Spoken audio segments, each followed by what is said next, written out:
Ura je odbila 9. Trenutno nas je 71 prijavljenih. Dobro jutro, spoštovane udeleženke, spoštovani udeleženci današnjega skupa. It's 9 o'clock. Na začetku povem prav to, kar sem našemu tujemu gostu. Spodaj imamo opcijo, da izberete jezik dogodka, se pravi svoj jezik. Če ne izberete ničesar, potem originalno spremljate vse tako, pomeni prvi prispevek v angleščini, vse nadaljnje v slovenščini. Če pa želite poslušati... The host is not allowing participants to unmute themselves. Slovenščino ali angleščino in celoten dogodek spremljate v tem enem jeziku, nič ne preklapljate. To velja predvsem za našega gosta Alteja. Vam je uspelo se prijaviti danes v tale Zoom? Ja, očitno, ker ste tukaj z nami in hvala, ker ste. Tega smo se očitno naučili v času covida, znamo klikati na povezave, Teamsov, Zooma, Webexa in še kakšnih drugih orodij. Morda znamo celo naložiti datoteke, sharati, to je zdaj ena taka popularna beseda, deliti si torej različne vsebine.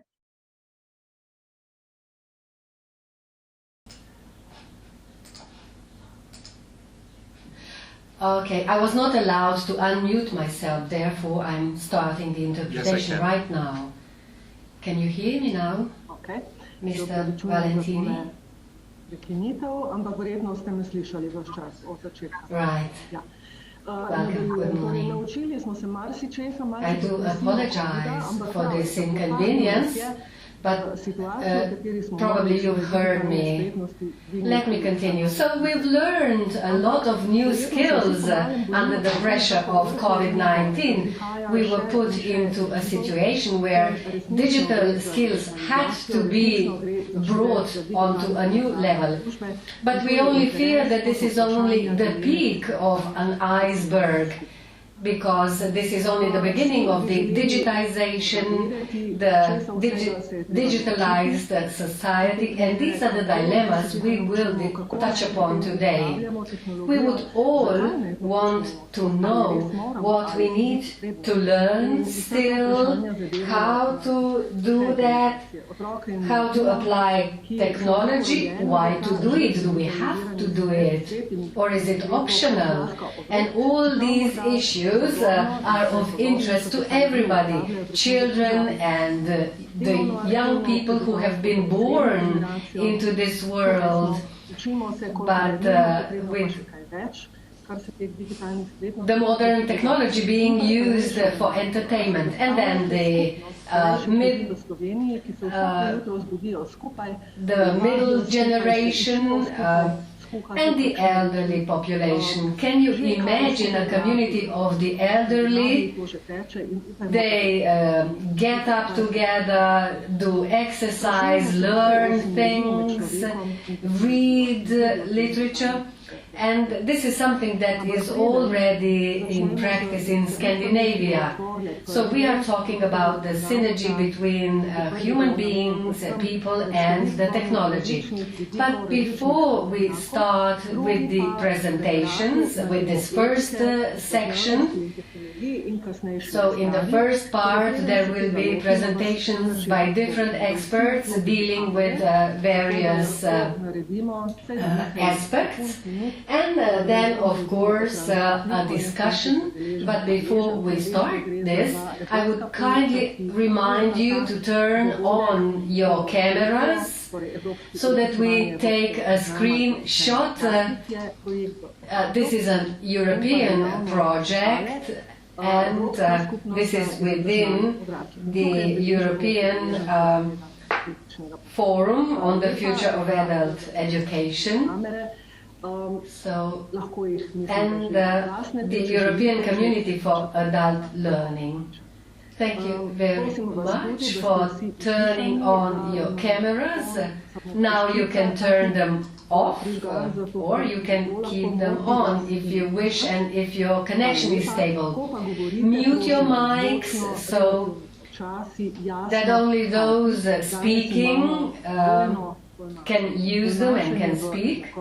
So when you speak, please speak clearly, not too fast, because we have a double interpretation. Sign language, you know that Slovenia has adopted an act dealing with the sign language interpretation. And then, of course, English-Slovenian interpretation also available. And I would like to thank all four interpreters, Veronika, Natasha, Meda and Mojca. As for technical stuff, Franci and Darja are responsible. I am accompanied by Anna Stanovnik-Cverčič from CMEPIUS, National Coordinator, and Brigita Kruger from the People's University from Slovenska Bistrica, who will be moderating the second part, the online discussion EPALE. This will be the first national online EPALE discussion.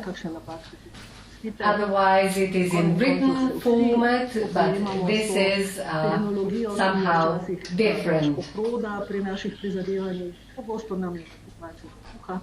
We are all learning and dealing with this new technology. Sometimes it assists us and sometimes it poses new challenges, but also opportunities. I always forget to introduce myself. My name is Zvonka. I am responsible for this project here at the Slovenian Institute for Adult Education, and I am accompanied by many other colleagues. We are also present in social media, so you are kindly invited to follow us.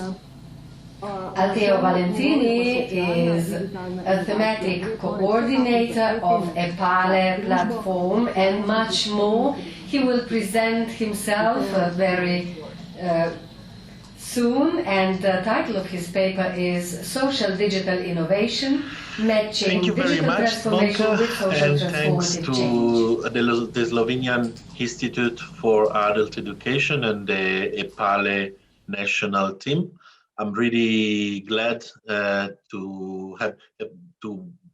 join you today for this important event, and I hope that there will be a nice first ever for myself live EPALE discussion. This is a very nice idea, and I'm sure that you will get important results. So let me share my screen.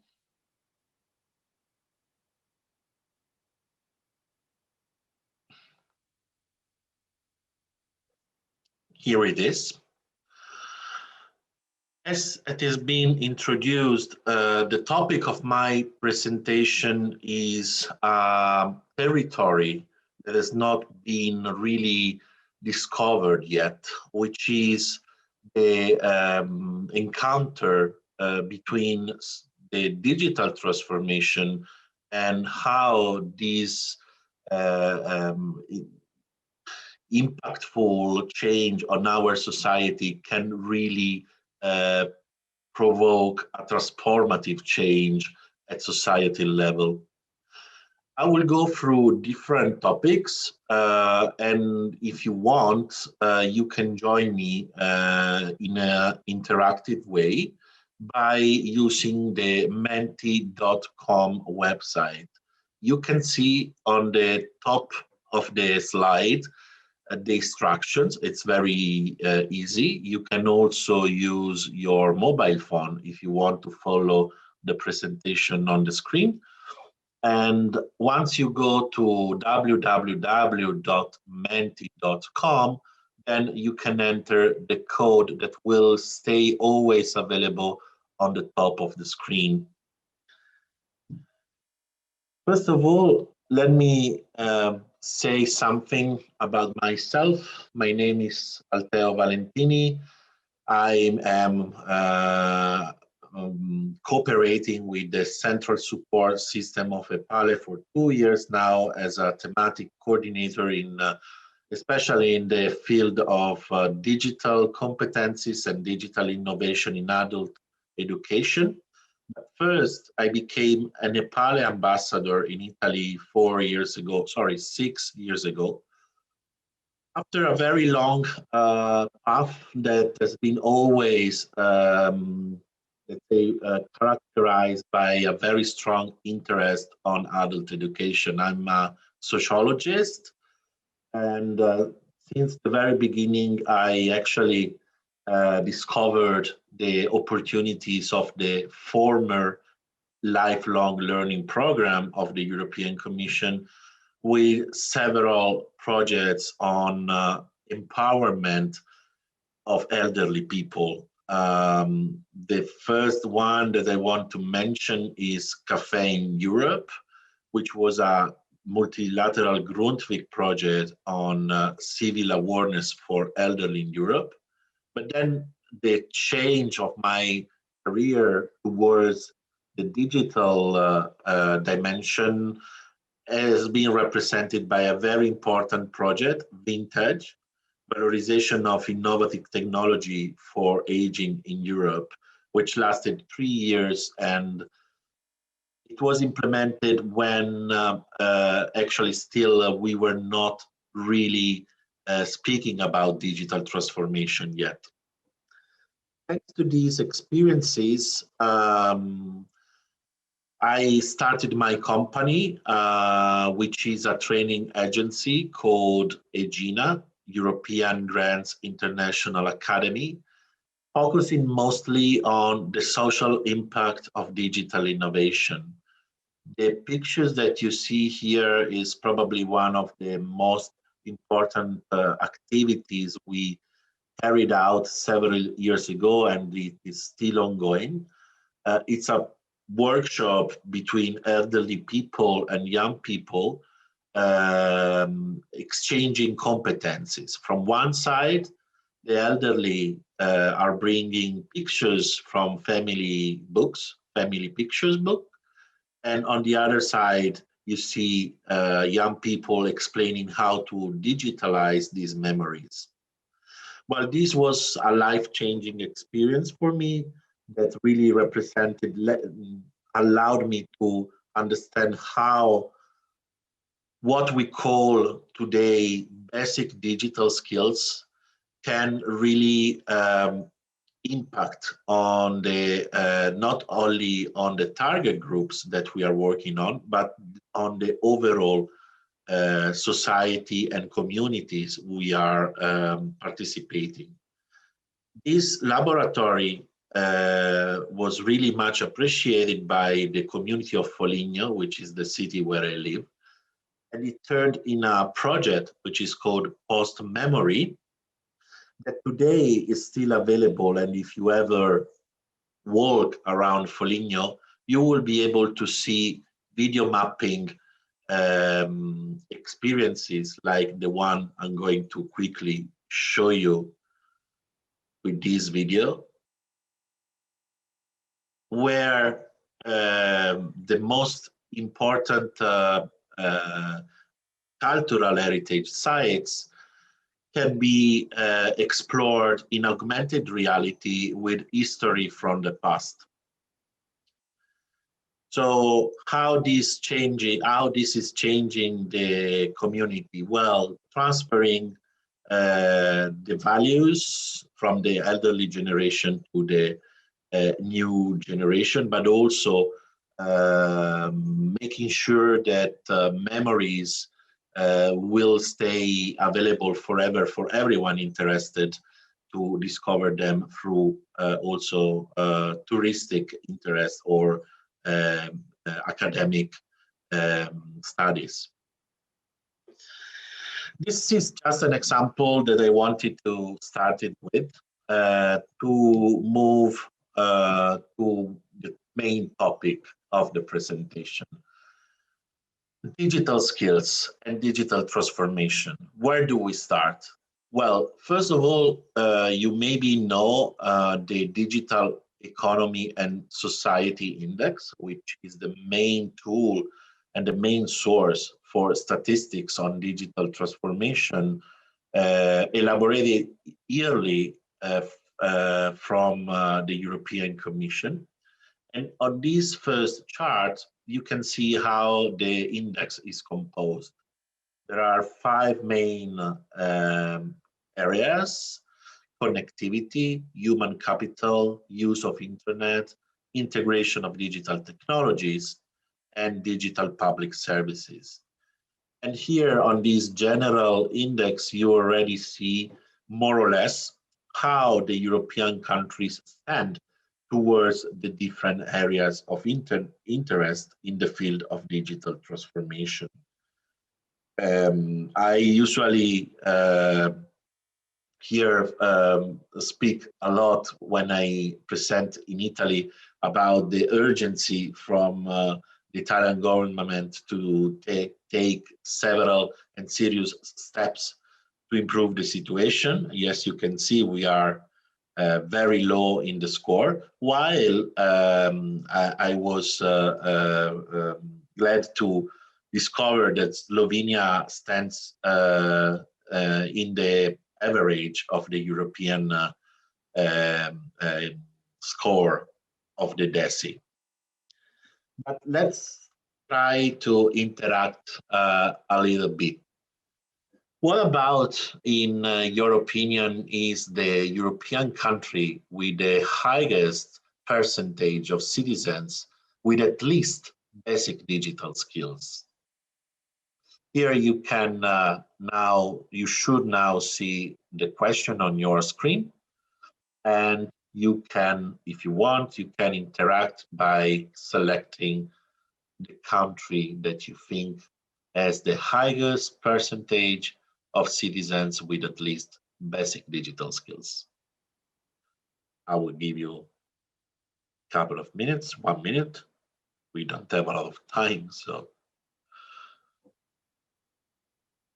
Okay, Lithuania, Romania, Sweden,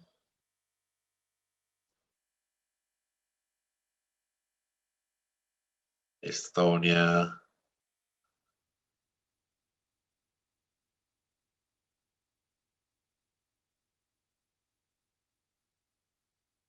thanks for voting.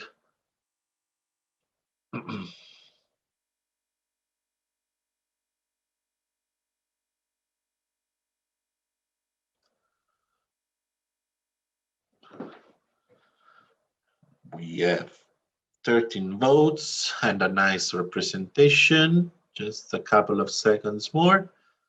Finland seems to be the most voted. Let's discover what the DESI index tell us. Well, you were about right with Finland, but the highest average is in the Netherlands. And you can also now check where other countries are located. Why I wanted to ask you about basic digital skills, because today, at the beginning of the digital transformation era, the terminology is changing, and what we meant 2, 3, 5 years ago with basic digital skills is not longer updated, and we are trying to identify a new interpretation of basic digital skills. Probably the index will be revised, and this data here about above basic digital skills competence will become relevant for the minimum level of basic digital skills of European citizens. So what does it mean? It means that all the policies, the educational interventions, and the projects focused on improving the digital profile of learners, citizens, adults, or any other target that you are working on should now reflect on what the society is requiring us to have the minimum set of competencies in order not to be excluded. Another topic that is very important to highlight is the use of the internet. So again, I would like to interact here and guess what is the highest percentage of people who have never used the internet today, or at least for based on the DESI index of 2020.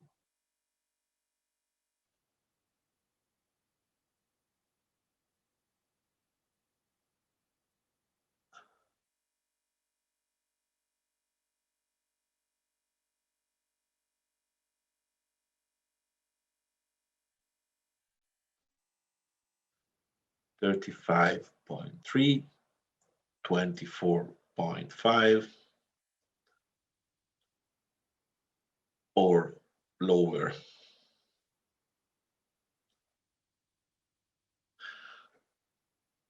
Well, I would have voted 35.3 myself.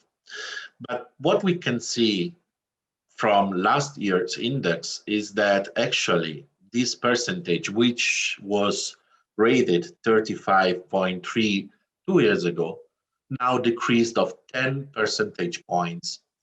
So probably you can guess why the COVID pandemic has actually impacted in a very, very meaningful and transversal way in the use of the internet.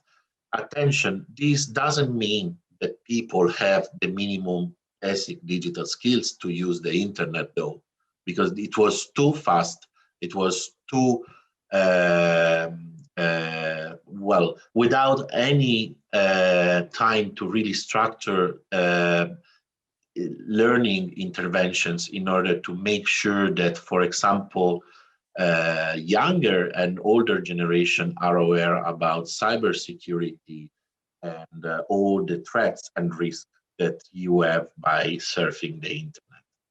So we should react quickly, and we should, in a way, take advantage of this situation where people who maybe 2 years ago were facing a lot of barriers in using the internet, or maybe just personally have very strong level of resistance in using the internet. They are now used to the tool and to the virtual environment, but still they do not have the basic competencies to use it in a proper way. This is what we do with All Digital. All Digital is a European NGOs based in Brussels, and I'm glad to share with you today good news from yesterday that I've just been elected as the chair of the board of All Digital for the next 2 years. And what we do, we represent, first of all, 25,000 digital competence centers from all over Europe, and we take care of 42% of European citizens who do not have enough digital skills, those set of basic digital skills that I was referring to in the previous slides. Today's society is changed, and there are many transformative changes at digital level, a green transition. So reflecting and on how to improve the digital profile of European citizens, it's not longer just a matter of teaching softwares and explaining how to use a computer. It's a very more complicated activity. With All Digital then, whose mission is to empower the member organization from non-formal but also formal education provider, we try to reach a very extensive scope all over Europe, as you can see These are all our members. And we do research. So we can consider all digital as a permanent observatory on the gap between the real digital skills of European citizens and the need not only of the market, but especially the need of the society and the request of the society. With the digital competencies development system, we have actually made a first step in establishing an overall framework that starts from the assessment of basic digital skills of citizens and learners in order to provide support to the educational institutions in designing customized and personalized training path that will really support the single individual in developing the needed competencies in the digital field. The research has been conducted within the framework of the European Digital Competence Framework, DigiComp, which sets these 5 areas of competencies divided in 21 sub-competencies. So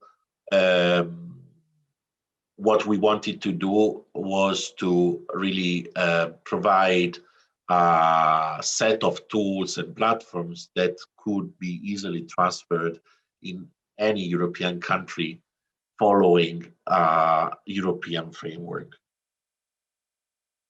This is an example of the platform that we are using and that now in many European countries, starting from Italy and Greece, the National Digital Coalition for Skills and Jobs are adapting to their needs. And I will share also the link for you to surf it. And why we developed such a platform? Because we understood that what is one of the bases of the adult education learning applies at the maximum level for digital skills. Interest on learning something that will change the life of the adult is probably the only way to break the barrier towards the digital gap. So let's interact again, and let's see on your opinion, which of these factors impact most on individuals' levels of digital competence. You can choose, if I'm not wrong, 2 or 3 elements.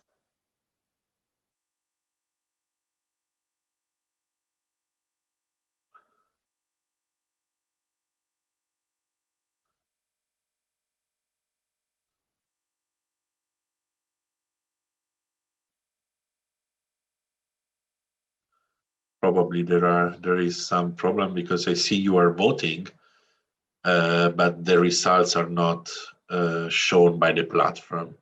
But anyway, you can see here the choices were level of education, age, employment status, gender, geographical location, and civil condition.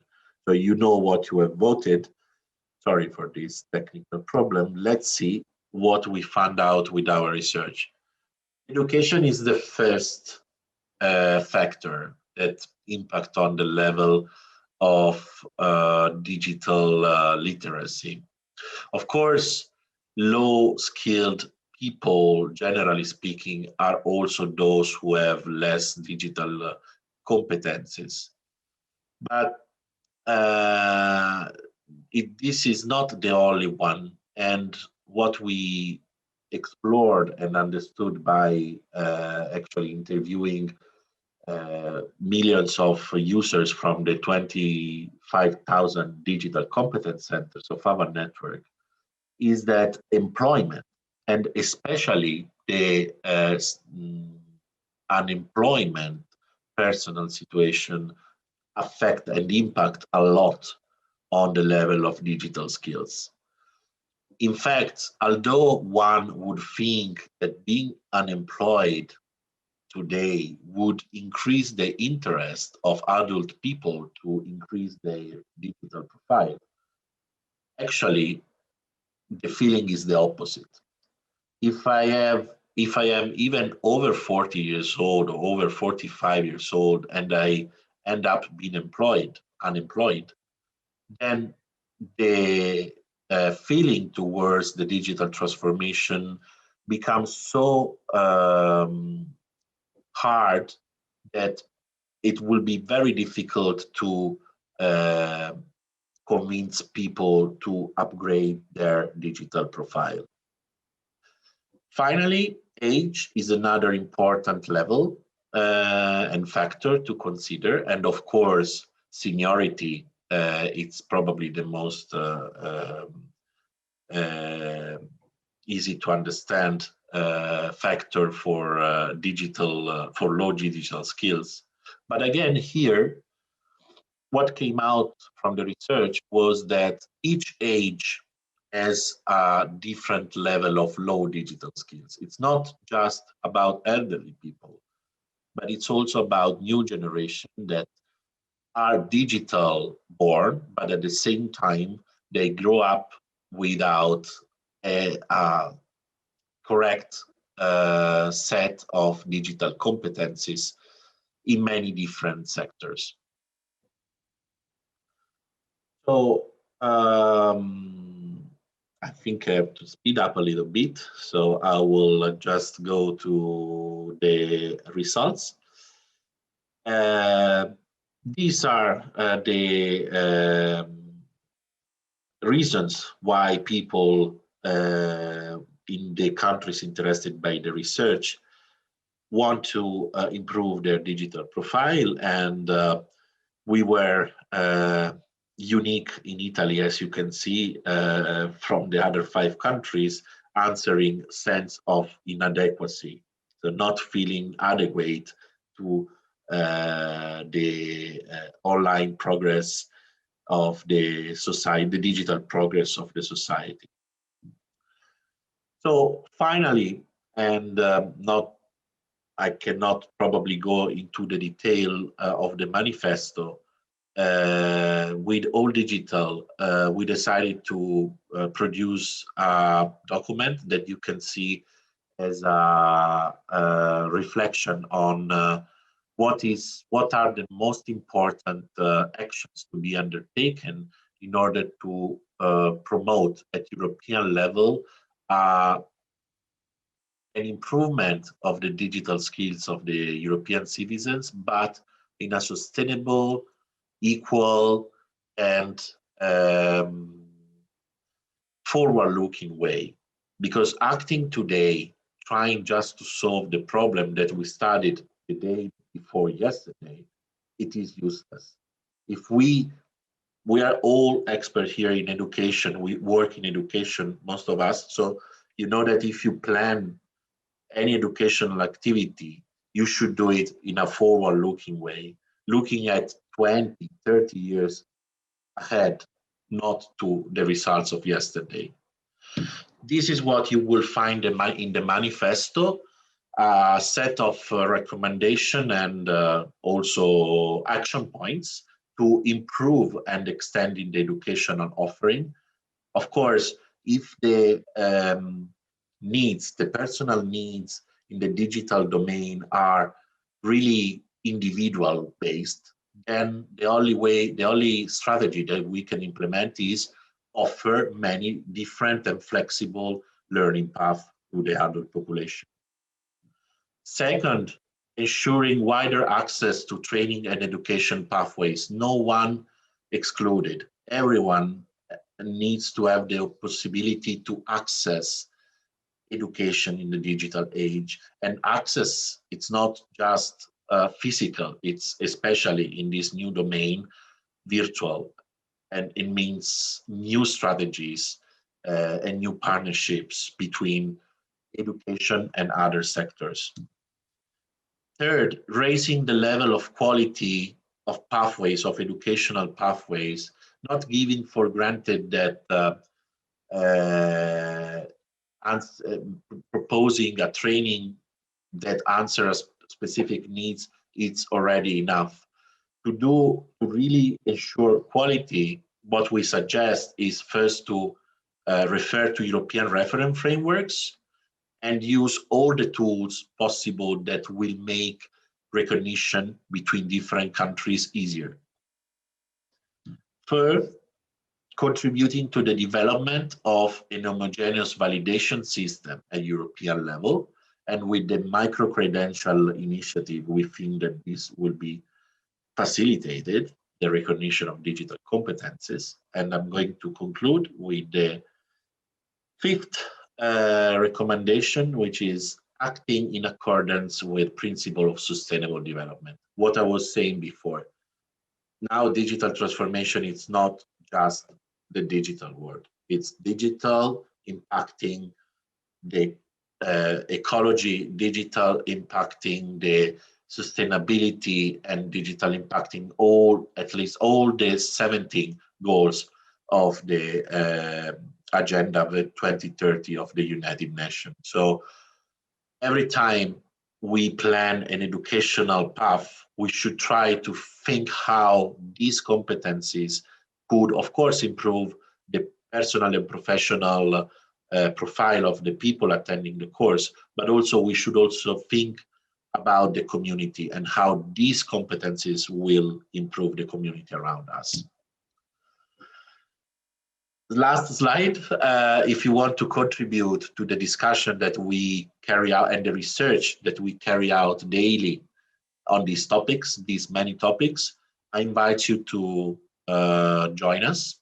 There are at the moment two communities of practices that we carry out jointly with the JRC. And one is on the adoption of Digicom. So if you're curious about Digicom, how this can be adapted and adopted from your organization, this is the right one. And the other community is more on the certification. So everything related to micro-credential certification system of digital competencies in all the educational levels. Thank you very much for your attention, and feel free to contact me if you need more information. Theo, thank you very much for this presentation, especially for the manifesto. I think that we all like structure, and this manifesto gives us some structure in this huge, complex world of digital skills and needs that we have to somehow satisfy for all generations, as you pointed out. So we can simply go to the website, endorse the manifesto, use it, because here among our participants, there are mainly representatives from adult education centers, so-called folk high schools, school centers, which deal with pupils, but also adults and so on.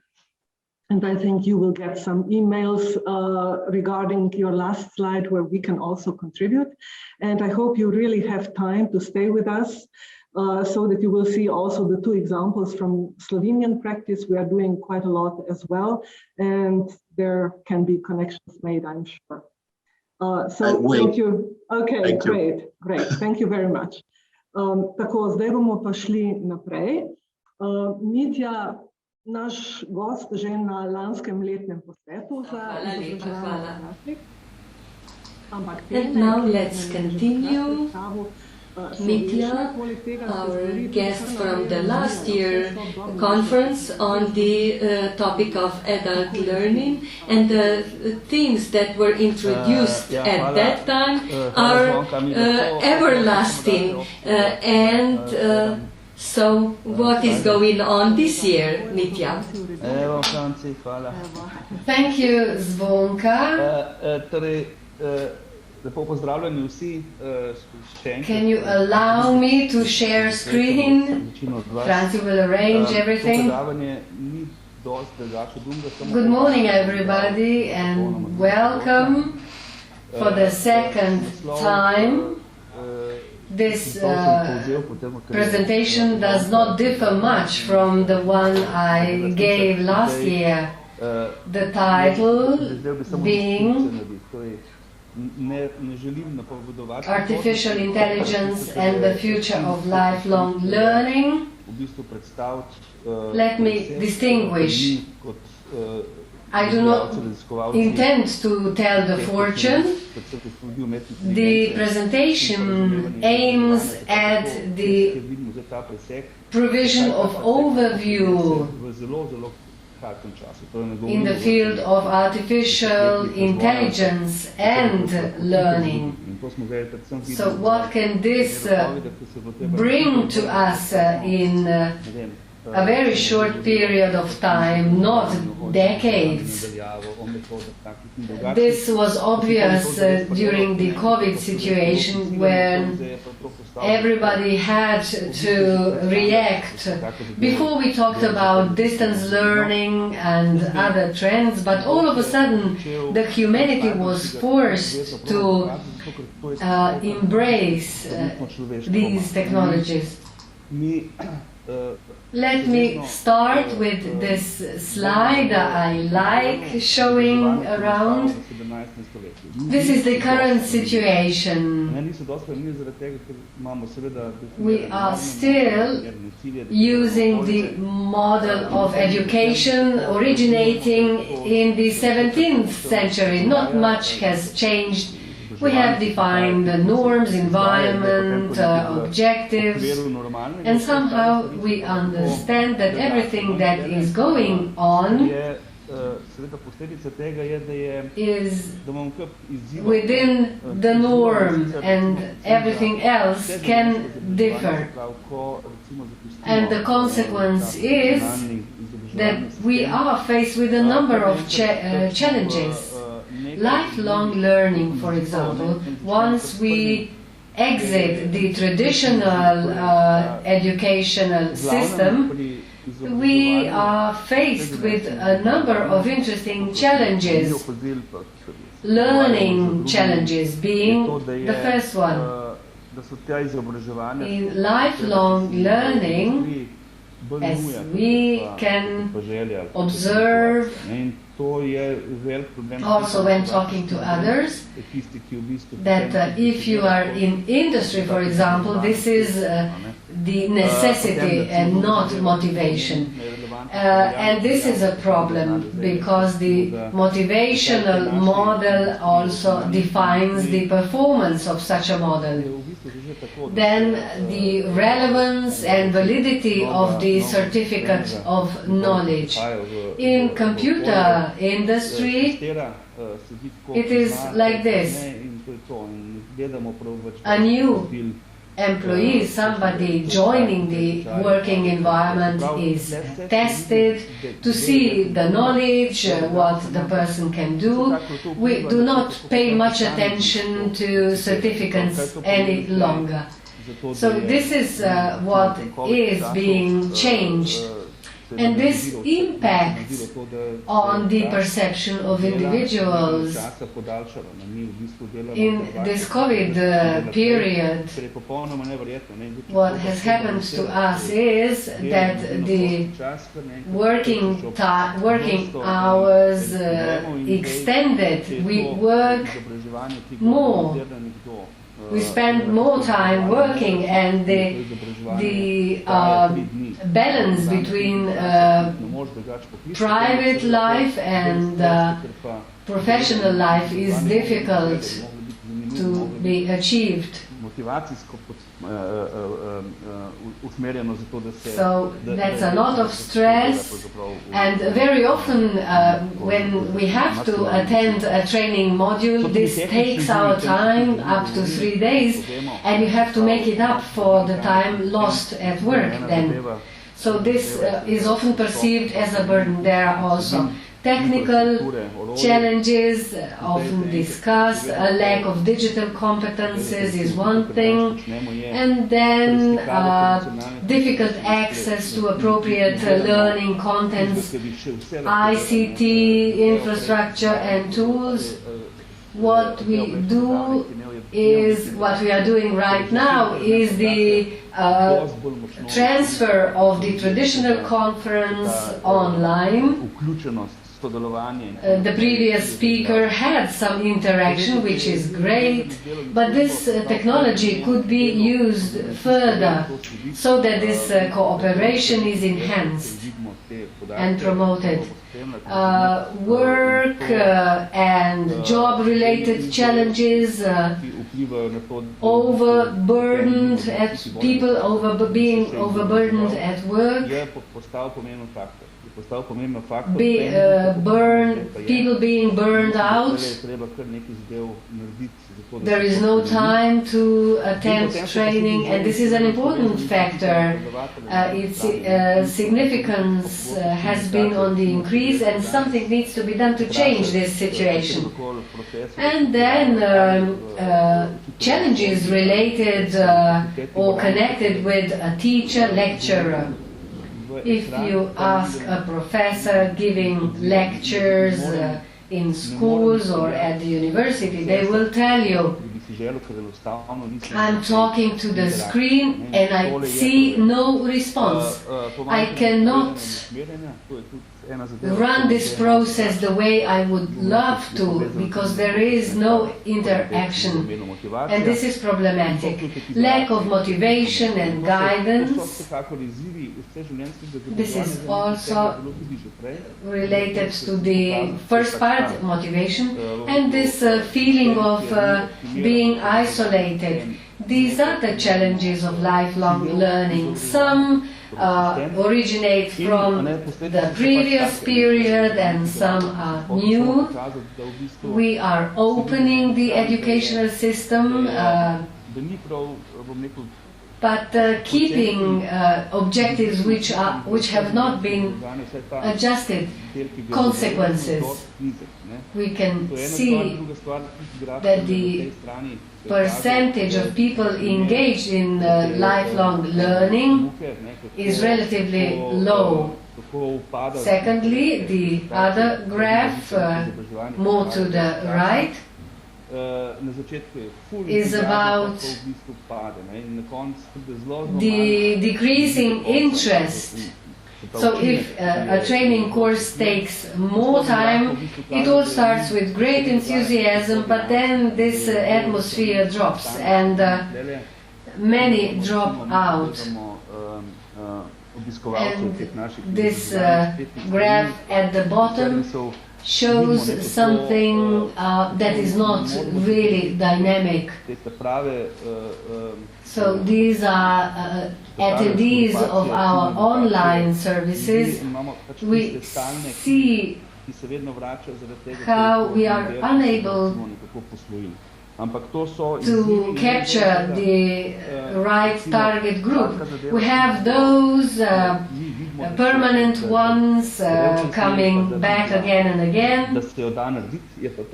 And of course this is a challenge. And what we see as going into this direction is to turn this issue upside down, meaning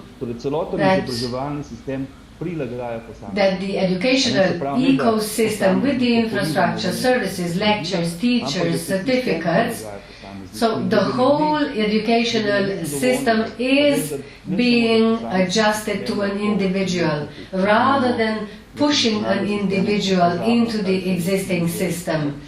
And we need a system that will make this individual satisfied, which is different from the traditional system where we tend to forget what an individual learned in the kindergarten and then preschool and primary school, secondary school, up to the point when this individual enters the labor market industry. lifelong learning is often misunderstood. Lifelong learning captures this process of learning from birth to death. So we do not need to burden an individual, but rather motivate them. It's great to present it in a graph, but to put it into practice is something else. There are a number of different levels that we need to understand. Infrastructure, content, methods and services, programs, added value, models and policies. So different levels of complexity. Infrastructure. A lot of infrastructure globally. If we could access it all, so there are more than 1.2 million of schools globally, more than 20,000 higher education institutions, 80 million of teachers. Can you imagine this wealth of knowledge and opportunities? It is true that you cannot access all this. There is no access. We are not aware of it. We cannot capture it. And of course, the quantity is the next challenge. And then the dynamics. We have the traditional educational system. In some categories, it is changing. And this dynamics needs to be understood in order to adjust the system to an individual. And thirdly, it's difficult to measure. How to measure the performance of motivation, of guidance? How can you identify an individual's objective aspirations? How do we recognize all this so that it can be integrated? How can we, for example, detect unwillingness? So this is a huge and complex system, difficult to manage. And for this reason, we can use artificial intelligence.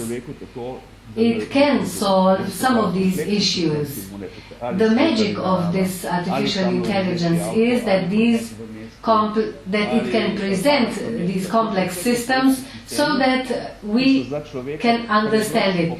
Be it the world, autonomous vehicles, smart cities.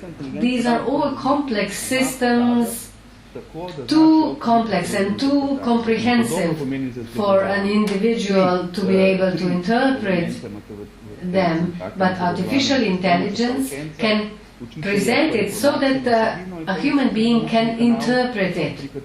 There are three elements in this educational system: a learner, teacher, and information and content. And then, of course, the learning channel. In order for this to work, we need to understand and process the information. We have to understand the learning elements, concepts, methods of learning, motivation of an individual.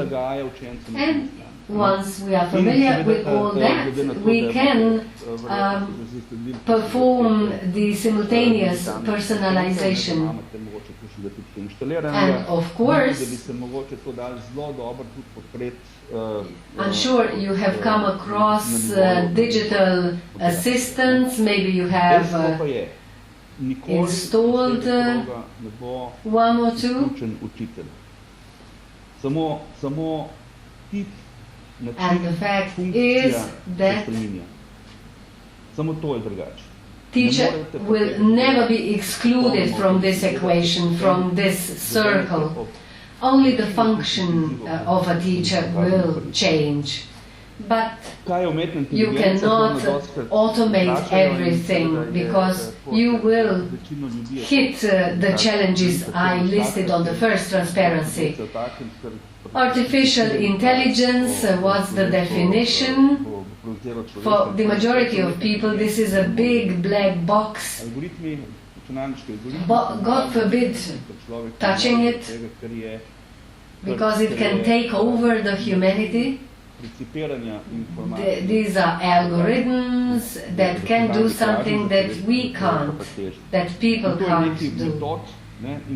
Because the perception of information is different for people compared to computers.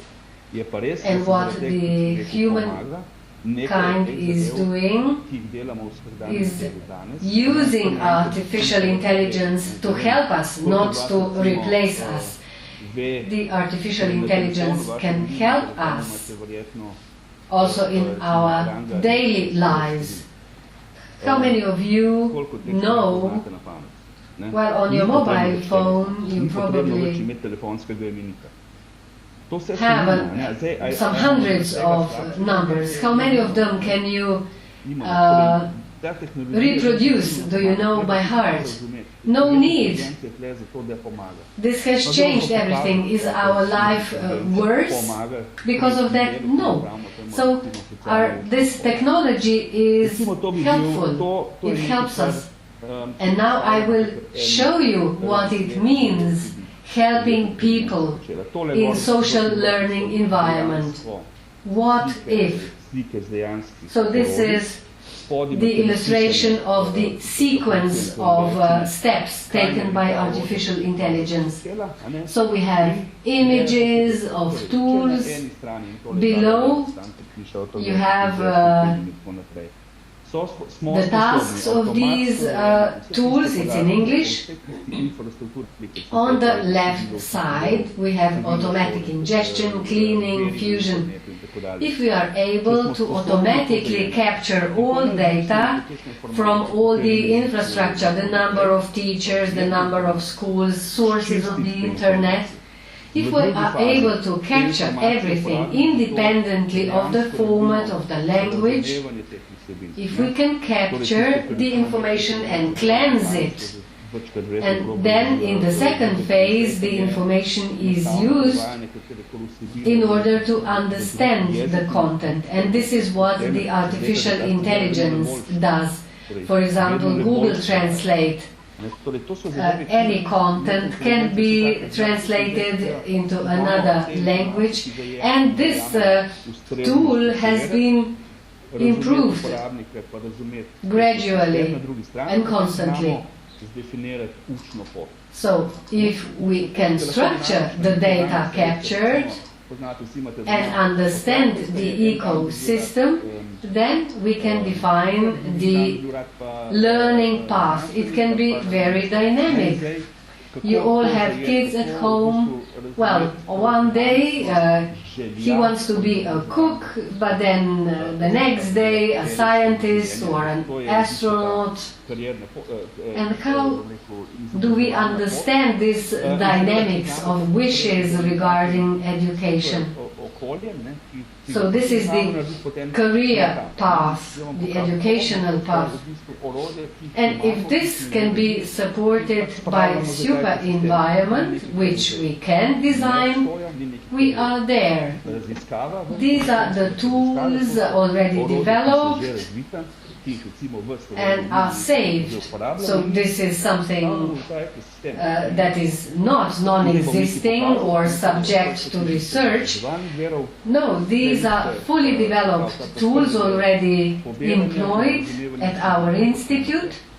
And now the open library of sources of education. In this first part, it's the capture of content. This is what we do. We obtain content in different languages, in different modalities, speech, video, subcoded knowledge, with some learning value. So this is capturing. Then it is prepared in this second column. Additional processing is applied, either through translation, deeper understanding. We are able, in what part somebody explained the Pythagoras statement. based on a long video presentation. But we can go deeper than into the content, and since we can assess this deeper content, we can say that there is a part that should be used to build the next stage, which is pre-prepared into the program. What we started doing is also the third column. Here we only have experiments, the technical part with some experiments where we try to understand what is the quality of the content. If we list all the content, you can imagine everything is there, and how you can put it into something that, how the machine can tell you what is higher quality than something else. And then the fourth part, completely unknown, how to understand the didactical value of all these materials in assessing the structural content. This is all important. If you are educators, all of you with experience of preparing learning process for the next day or for the next period, you know what the complexity is, and one possibility is that you would go online, look for content and get lost, and second possibility is that everything is pre-prepared, arranged, and this pre-prepared material, considering the type of education, target audience, some special requirements that can help you in preparing, designing your curriculum. So learning aid to the content designer. This is something that we can already provide. We started as a research project. We've selected some pilot content and we've tested it already, and now we are putting it on international level, modeling of individual people. This is what we've started doing for New York Times. The question was a lot of high complexity, a lot of contacts.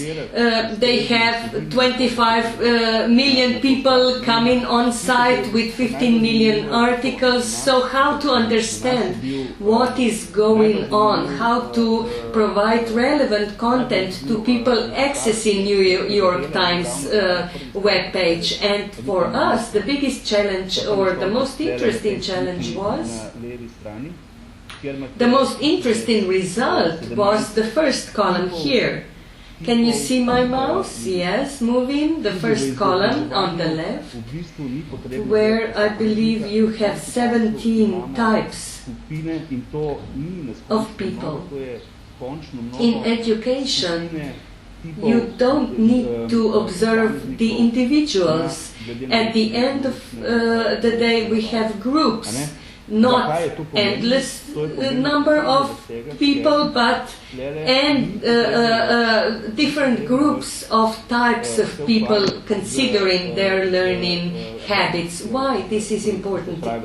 Because we no longer have to deal with individuals, with safety, security, with privacy issues.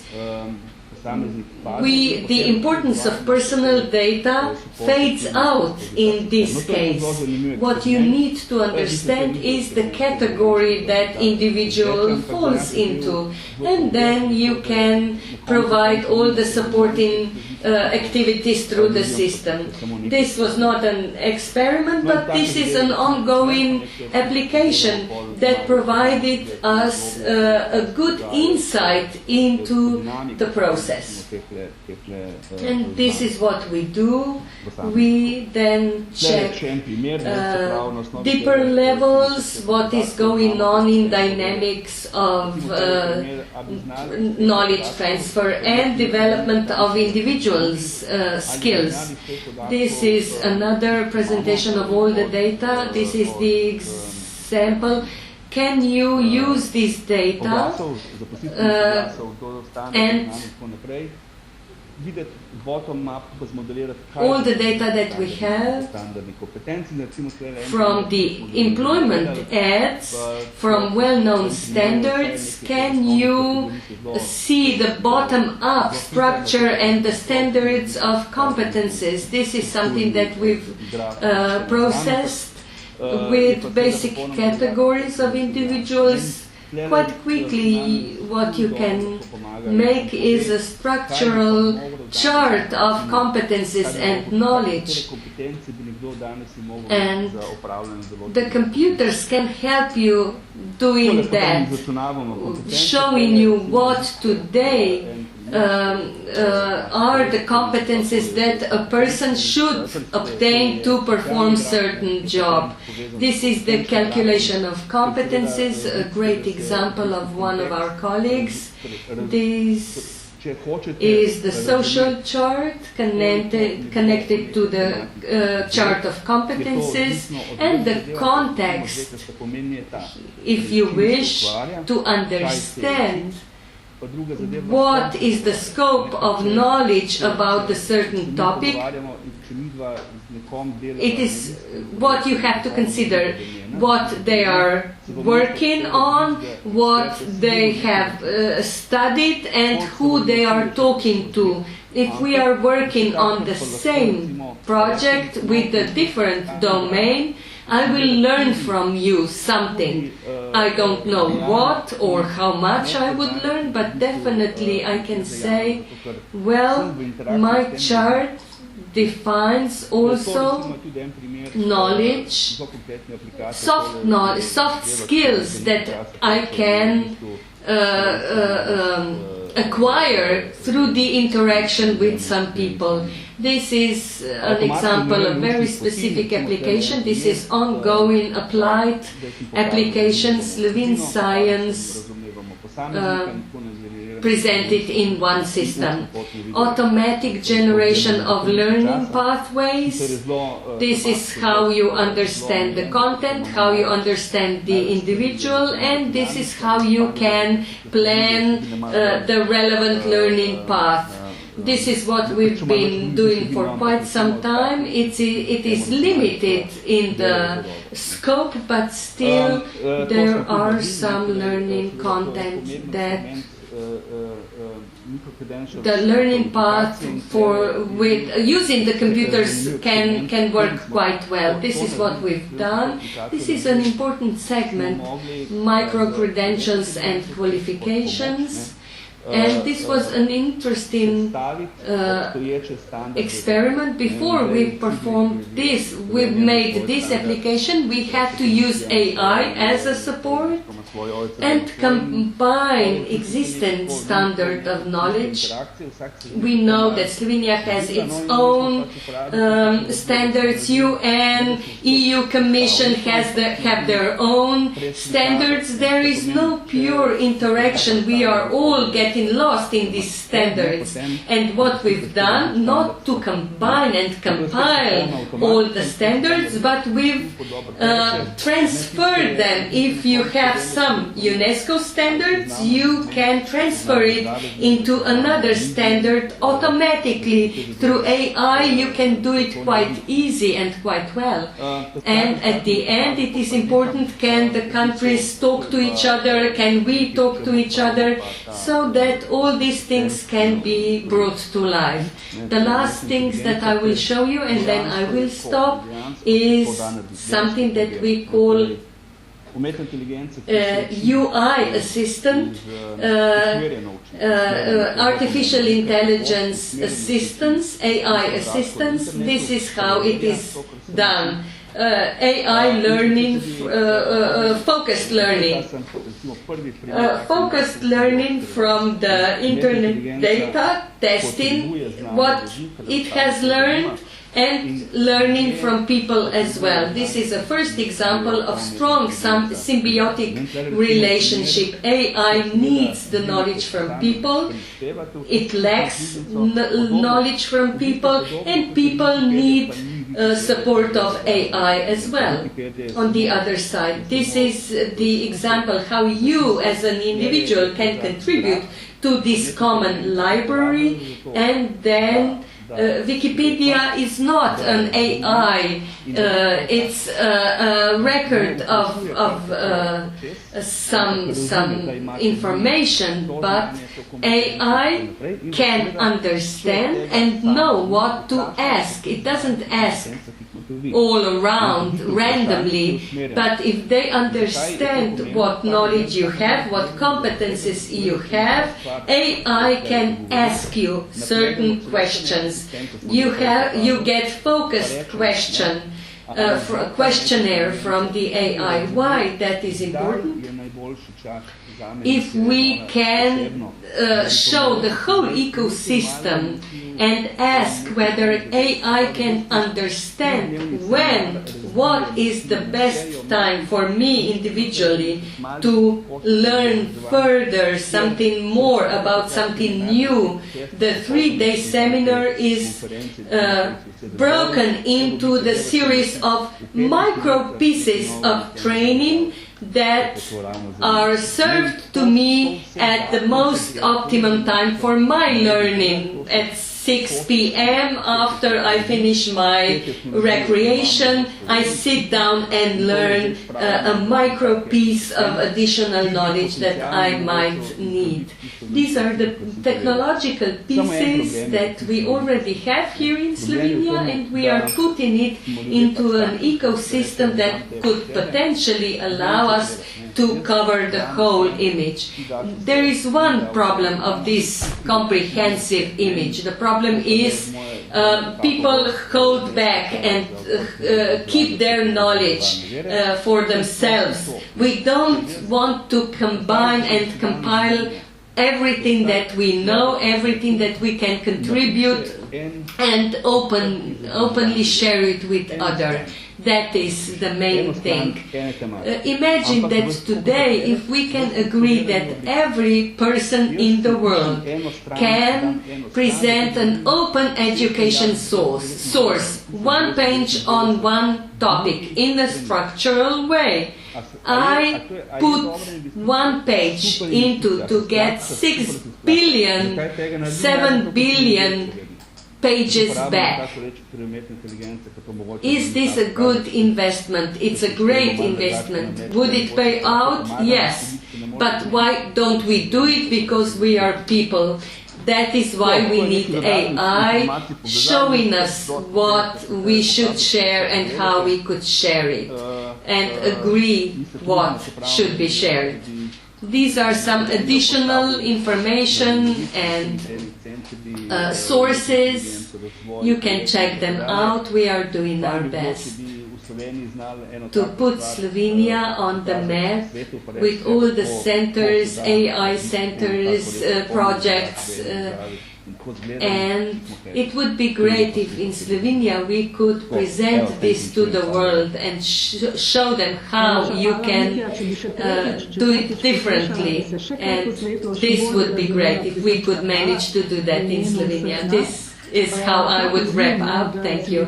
Thank you, Mitja. If we would listen to you for the 3rd, 4th, 5th time, we could learn more. Thank you very much from all of us. The appeal for people to change, to open, to follow the potentials, that's the main message. Thank you for that.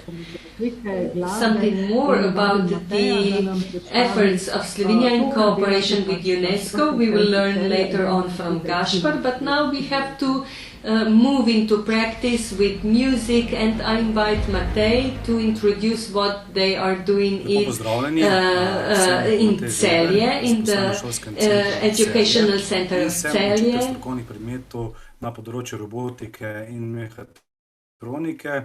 Hello, my name is Matej Weber. I work at the Educational Center of Celje. I teach robotics and mechatronics. And I am also interested in the use of modern technologies in education. Here you can see a graph showing education in the past, present and future. You can see that sodobni proizvodni sistemi temeljijo oziroma bodo temeljili na konceptu industrije 4.0. Technology is taking part in education, and you can wonder what would happen in the future. At the moment, modern production systems follow the concepts of Industry 4.0. Unfortunately, we have problems on the sound. So, on the other side, we can discuss the Society 5.0 that is being established in Japan and globally also. This is the challenge for the teachers. Today and in the future. We've lost connection, I'm sorry. So, how to integrate technology into lifelong learning? Currently, there are discussions ongoing dealing with lifelong learning, artificial intelligence, professions of the future, and all other topical themes based on the information received from employers.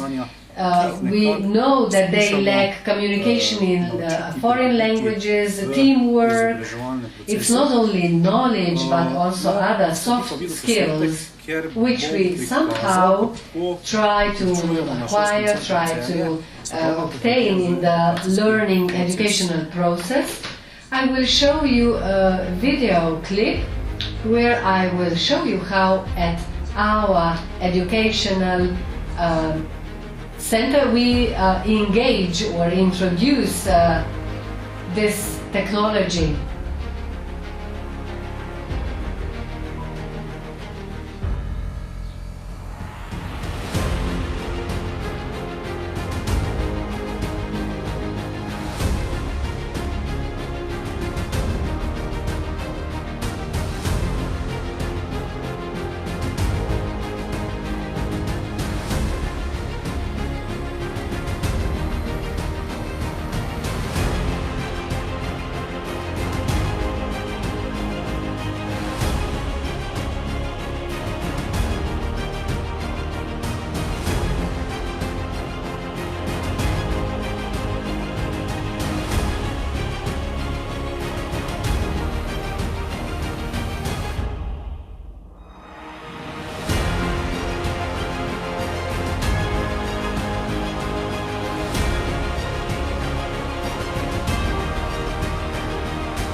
Torej, v tem videoposnetku smo videli vpeljavo sodobnih tehnologij v samo izobraževanje. Videli smo uporabo 360 VR posnetkov. So in this video you could see the introduction of modern technology into education. You can see the use of 360 images with a separate camera. We can make such a video to be used for the purpose of education. That is how the visual information has highest intensity, providing us with higher learning goals, and you could also see our attendance at the World Content in Robotics. Our students, not only in the context of videli smo tudi izobraževanje odraslih in pa uporabo virtualnih tehnologij. Individual learning, but they've developed international, intercultural dialogue, foreign learning, international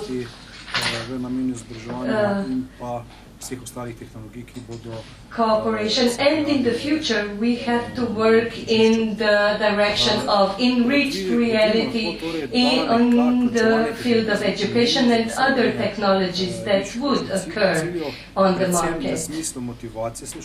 We can all therefore see that including of technology is truly important to reach higher educational goals in the sense of motivation of our students. It is important to develop cooperation between educational institutions and real economic sector, and we are working a lot to develop this cooperation in neighboring companies. We are working with special training programs for the purpose of these local companies, and in the future we are working on personalized lifelong learning.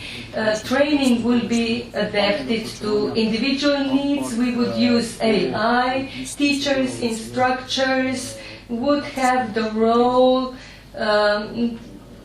of supporter, not just the presenter, the teacher, but the member of motivational team. Thank you for your attention. I wish you a lot of success in your professional development and growth.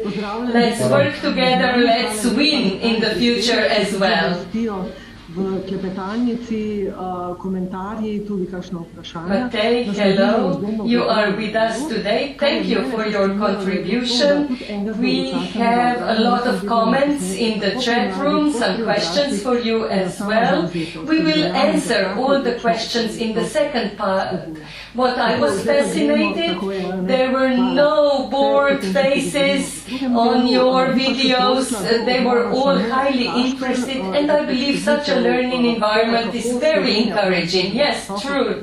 We will discuss about that later on in the second part. And we only have one presentation before the break. Gaspar presenting the high ranking of Slovenia in the world of AI. Gaspar, are you with us? Yes, I am here. Thank you, Zvonka. Hello, greetings everyone. Today I have followed what we have heard until this moment, and I was very surprised to see what has been done already. Mitya has already mentioned, traditionally in your event he is presenting the importance of AI within the lifelong learning, so I would thank you for the invitation. Definitely Mitya is the one who could better present something that Slovenia mentioned to set up at the international initiative. However, something that has not existed in the world so far. This is the establishment of the first international research center in the field of AI within the scope of UNESCO. I am the General Secretary for the Slovenian Committee of UNESCO. You can see it on the photo. I am not employed at the center, but I am closely connected with its operation, with its work, and what has happened recently. We have a new center. I will try to share the screen. I would present some photos. I will be shorter, brief presentation. I have to attend another conference organized by UNESCO Institute for Digitalization with a seat in Russia, in Moscow, and traditionally they organize annual conferences in the field of impact of digitalization and AI on development of society and other stakeholders, institutes, governments, and so forth. And there I will have a good opportunity to present the work of our center. So briefly from the history, I've just told you that the center was officially established at October 2nd, 2020. This was the result of a successful cooperation of Slovenia in the field of free accessible educational sources, which is definitely a very important factor and which was mentioned by Mitya in his presentation in the field of learning, education and lifelong learning as well. 4 years ago, Slovenia hosted the World Congress on these free accessible sources. It was a very successful conference. Colleagues from UNESCO visited our colleagues, Mitya and other colleagues at the Institute of Jožef Stefan, asking them how it looks in Slovenia with the development of AI, and they were able to introduce decades-long tradition with their experience, with their research in the field of AI development in 1970s, and that was recognized by UNESCO as a leading achievement globally, a very representative experience, and they've asked if they could not establish a center for AI under the framework of UNESCO. They contact us, and we were able to convince our government. It was not a hard job to do that. There were a lot of interest and support from previous governments already, and we proposed the establishment of such center to UNESCO. It takes time to go through all the process, through the application, through the decision-making bodies in UNESCO, and at the end of 2019, the General Conference of UNESCO, at its conference, all the countries from the world have supported, without reservation, with huge support, the establishment of the center.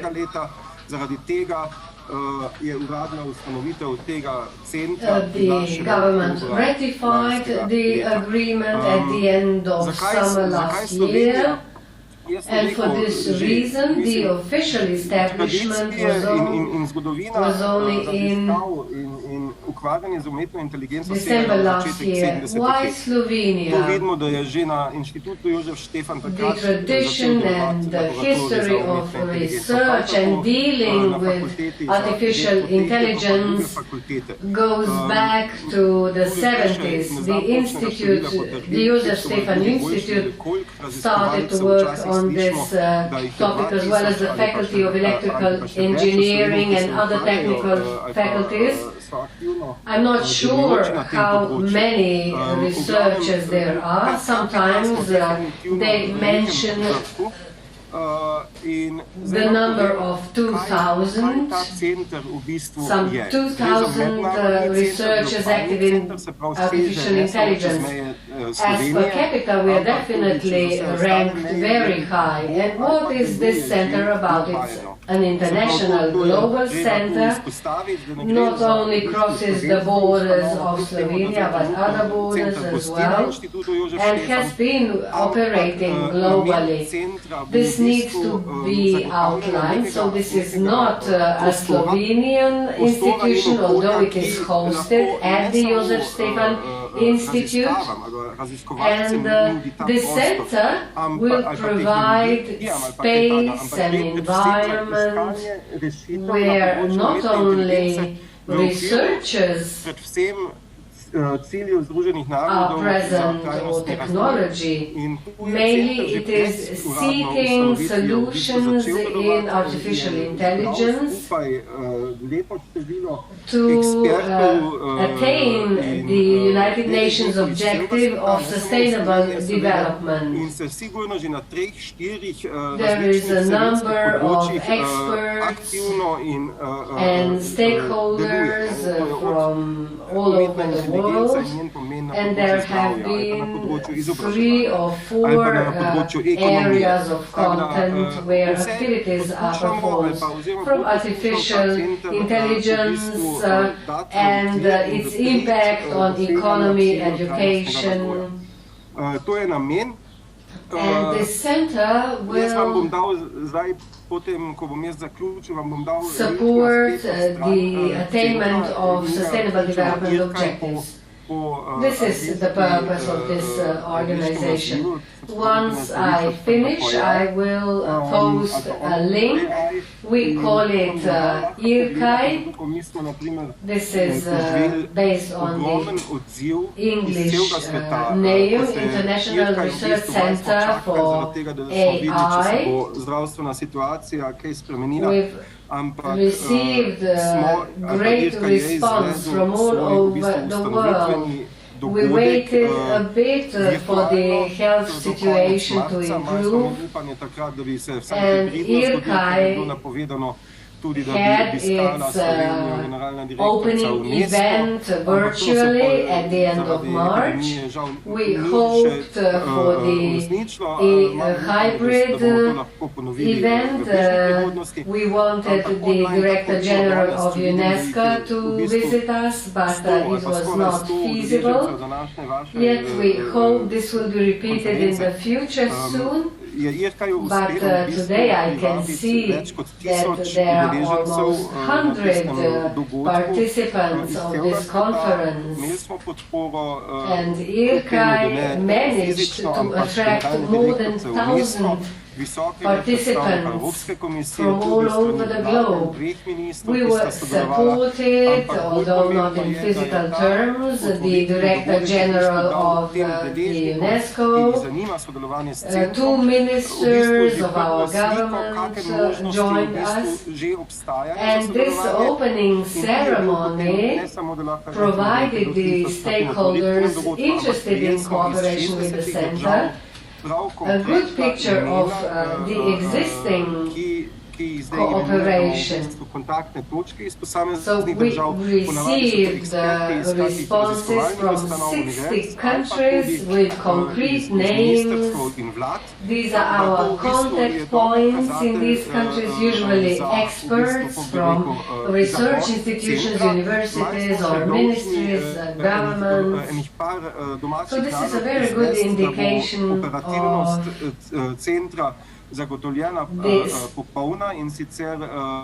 this start-up of the center. Still some homework to do so that the capacities will be fully utilized. We of course have to stick to the international commitments. We will set up a guiding, a leading institution, a committee with international representatives from different institutions. This will pose no problem to us. IRCA actively cooperates with UNESCO, OECD, World Health Organization, Global Partnership for AI, European Union, the Council of Europe, Committee for Artificial Intelligence, the African continent. For example, we cooperated in the establishment of some startups, and so on and so forth. So this is already in place and will be further developed. In the chat box I will post the link. I hope it is of interest to you, and we believe that based on the agreement with the ministry in the future we will be able, I'm not sure this can be done during our presidency, but still we would love to organize a conference here in Slovenia. We will invite stakeholders from different sectors and parts of Slovenian society. You will be informed of this event through the Slovenian Institute for Adult Education. And there are some activities already implemented, demonstrating the seriousness of this center. Our colleagues managed to develop an application at the onset of this pandemic. This application is still functioning. In real time, it shows the development of the virus globally regarding the infections, fatalities, using several dimensions, showing how it spreads. It also illustrates media coverage on the consequences, also in real time. This means that application was faster or a step ahead compared to applications developed by the Hopkins University, for example. So this is a very good example. And then we also have a similar technology, various events going on globally. For example, your conference is present in media, in social media or internet. This program will identify it, and there will be a link available in Slovenian or English language. So this captures the entire world, so you can read news in Chinese, Italian, French or any other language from any corner of the world. World Health Organization and other organizations are our partners. Posebne podrobnosti z ministrstvom na ravni organize the so-called digital twin. I won't go into detail. At the EU level, which provided financial resources, a platform was developed, adjusting to the needs of a learner, for example, who wants to plan their path, their educational path. When taking a decision on studying mathematics, but for example, this person is also interested in forestry or civil engineering, this application, through the use of artificial intelligence, will assist this learner. It will present different options that can adapt to the needs of the learner. So this is a very nice example, not directly linked to the Artificial Intelligence Center, but is operating within it.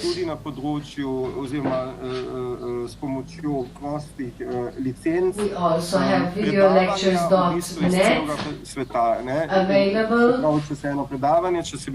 where through licenses you can listen to lectures from all over the world.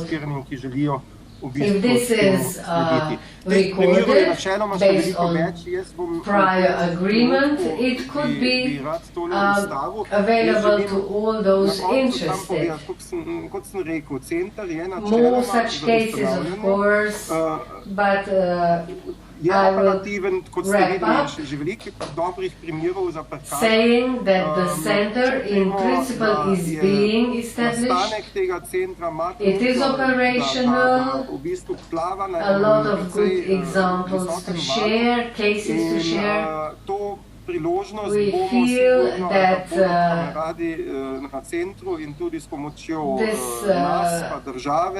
center is riding a rather high wave, and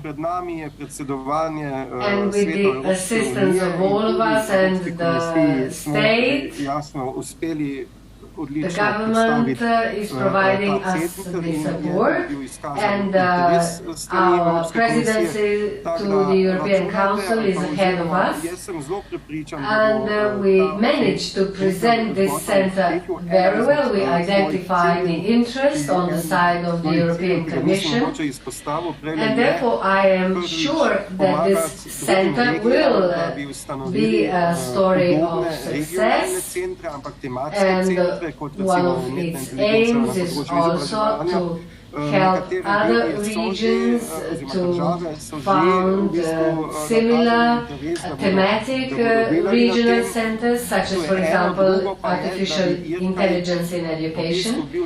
Some countries, some states have already expressed their interest. And secondly, EPALE could be a reference point, establishing maybe not only one or several international or regional networks of states or institutions or companies in the field of artificial intelligence. So this is one of the main objectives of the center regarding the global cooperation. I hope that you are all also interested. At this point, I will end my presentation. So the link has already been added into the chat box. And of course, I am available for any contacts or information. If you want to know more, we are open. And I would like to thank the organizers for the invitation. After the break, Luka Omladic is on the program, an important member of a task force of experts within the UNESCO, drafting the UNESCO recommendation on the ethics of artificial intelligence, and currently the UNESCO states have been coordinating this draft, which hopefully will result in a good wording with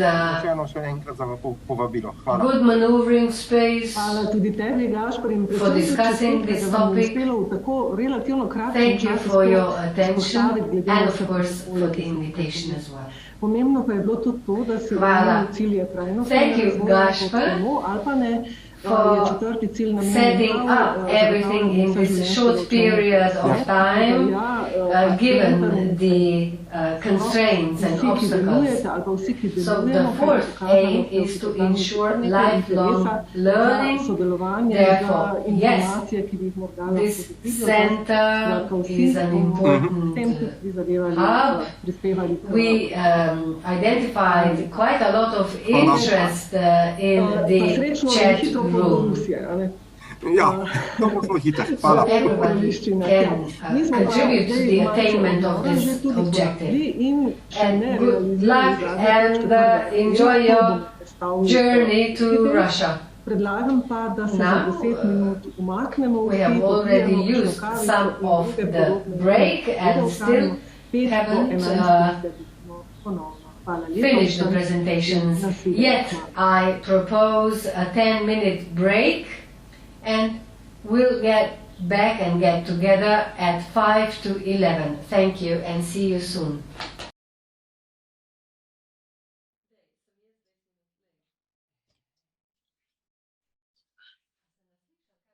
Takole, nekaj nas je nazaj, vsi tisti, ki moramo biti, zagotovo smo, kajti tudi v virtualnem svetu je čas, spoštovanje pravil igre, urnika, izjemno dragocena vrlina in veščina ali pa kompetenca, če hočete. Torej, dobrodošli nazaj in dajmo popraviti najprej grehe iz prvega bloka. Brigita Kropušek-Razinger, njeno odločno mesto, Brigitta Pušek-Razinger, skratka, jaz se nadejam na zelo, zelo zanimive predstavitve. Brigita in Erik, virtual path. My name is Brigitta, and as you can see, we have a great summer greeting from Velenia. We are located quite near to well-established natural bath in Slovenia, and we are opening a new park with a view to the lake. Those who have a great view from Zoom, you are kindly invited to join us to Perpetuum Gesile to open this great beach in Velenia. And now, Eric, let's move on. For the beginning, if we can explain what the Pattern City is. This is a research developmental department in People's University of Velenia. We are changing our name to the University of Society due to everything that we are discussing today, everything that is going on. This Pattern City is an ecosystem for education, for experimentation, for making prototypes and innovation in education and in economy as well. Not to make it overly complicated, let me say, like it was presented in the media, the Pattern City is the most modern classroom in Europe. We've opened it 3 years ago. This is a great example on the screen, and Eric will tell you more about this topic. Thank you, Brigitta. Yes, perhaps quite briefly, the story, Miha Zeugter and myself, 4 years ago we got to know each other, and in 2 months we designed the concept of an open space that would provide the space to research and create and develop new methods in training and education. The time of digitalization at that time was quite rapid, and not everyone at that time saw the importance of this long-term process, how you can cover it at multiple levels and multiple spaces. Our desire was to create an open space for all stakeholders in local community, not only to improve the situation in education, in training, in lifelong learning, but also to help other stakeholders and economy as well to learn and train. And how did we manage to do it? In less than a year, we managed to convince the municipality to see the importance to invest into the space. In 3 days, we've sold out the whole school year, and we started with open days for different activities. Here you can see continuum presentation of our work, how we include all the local stakeholders to provide the transfer of knowledge. This is important, how we can provide the cooperation. We are talking about cooperation, not connectivity today. And how we can achieve such cooperation is digital literacy. In the purpose, this is much more than just knowledge in computer sciences. And these mind patterns show you what digital literacy truly is. Functional skills, creativity, digital safety, efficient communication is the one that is lagging behind in all age groups. Now, the video that you see in the background on the screen was created just ahead the creation of this pattern city. We tried to illustrate how it should look like. And in continuation, you could see that in the next 2 years we brought it to life. Our way of working is such to create ambience where students, pupils, and in the afternoon time also adults, we have a lot of families, international groups, they can study in detail some abstract topics, difficult to understand and difficult to present in classical school environment. There is a number of topics that we've covered, 5 so far. The first was robo-electricity, where we learned how electricity is generated and how users finally robots at home, robots for some household jobs or in industry, how robots use this electricity, this power. We put a lot of emphasis on interdisciplinarities, interconnectivity, where we tell stories. And in the playful way, we put open polygons where users solve problems and cooperate together. There is no competition in our house, just cooperation. If we move forward, here you can see we've continued later on with presentation 10,000 miles. We've presented the planet Earth from the view of animals, plants and people. Then the next topic was wars of the world. We've lost a lot of time thinking whether we should tackle this topic at all, but then we decided to discuss reasons for occurrence of war and what are the consequences of wars. And from this empathic viewpoint, we presented the wars of the world. Then we've continued with Forgotten World. It was focused on genetics, archaeology. In archaeology, we established a camp offering local stories of mammoth bone excavation, and genetics was a special challenge where we taught the first grade students how the methods of editing gene sequences work.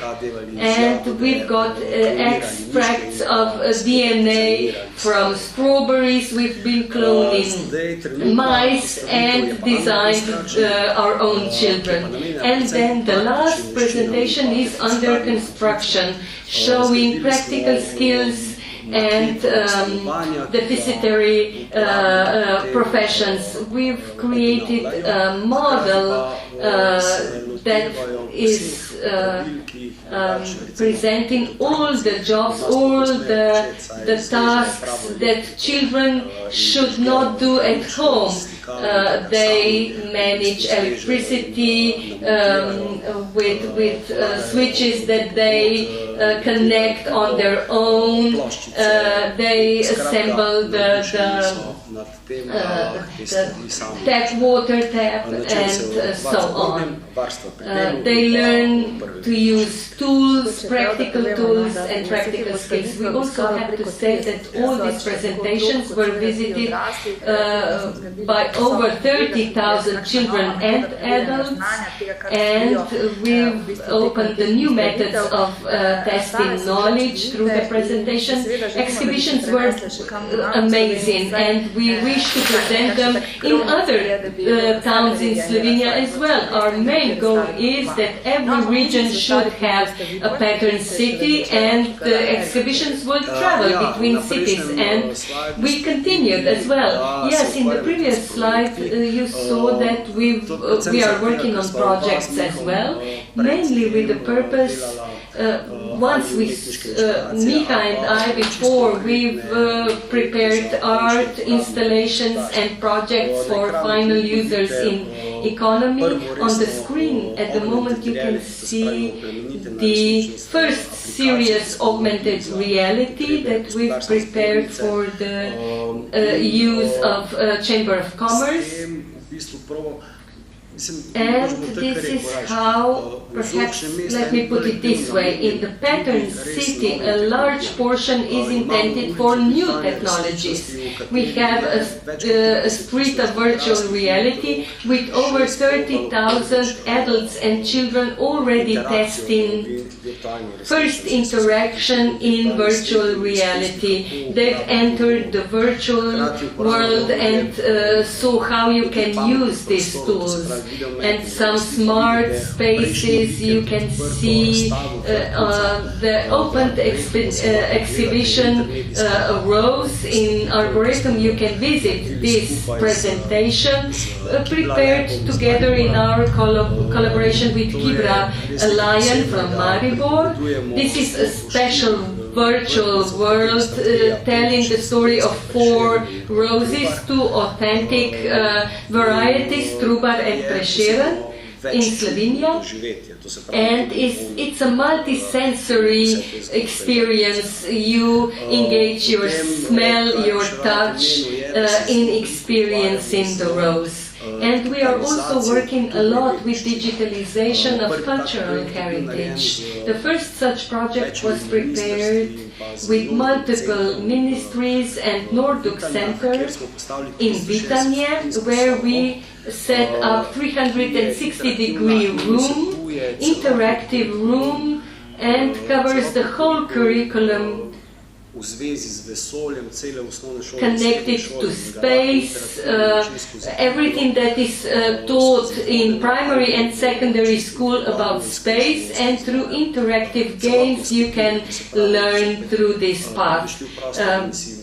You enter this room and you are in this virtual reality without the helmet on your head.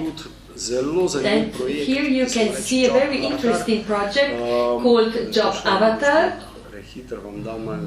And this is a bit too quickly, let me show you.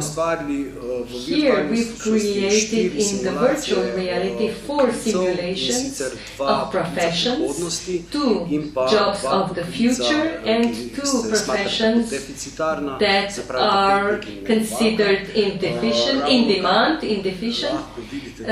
and here you can see a pilot but very successful application of gardening,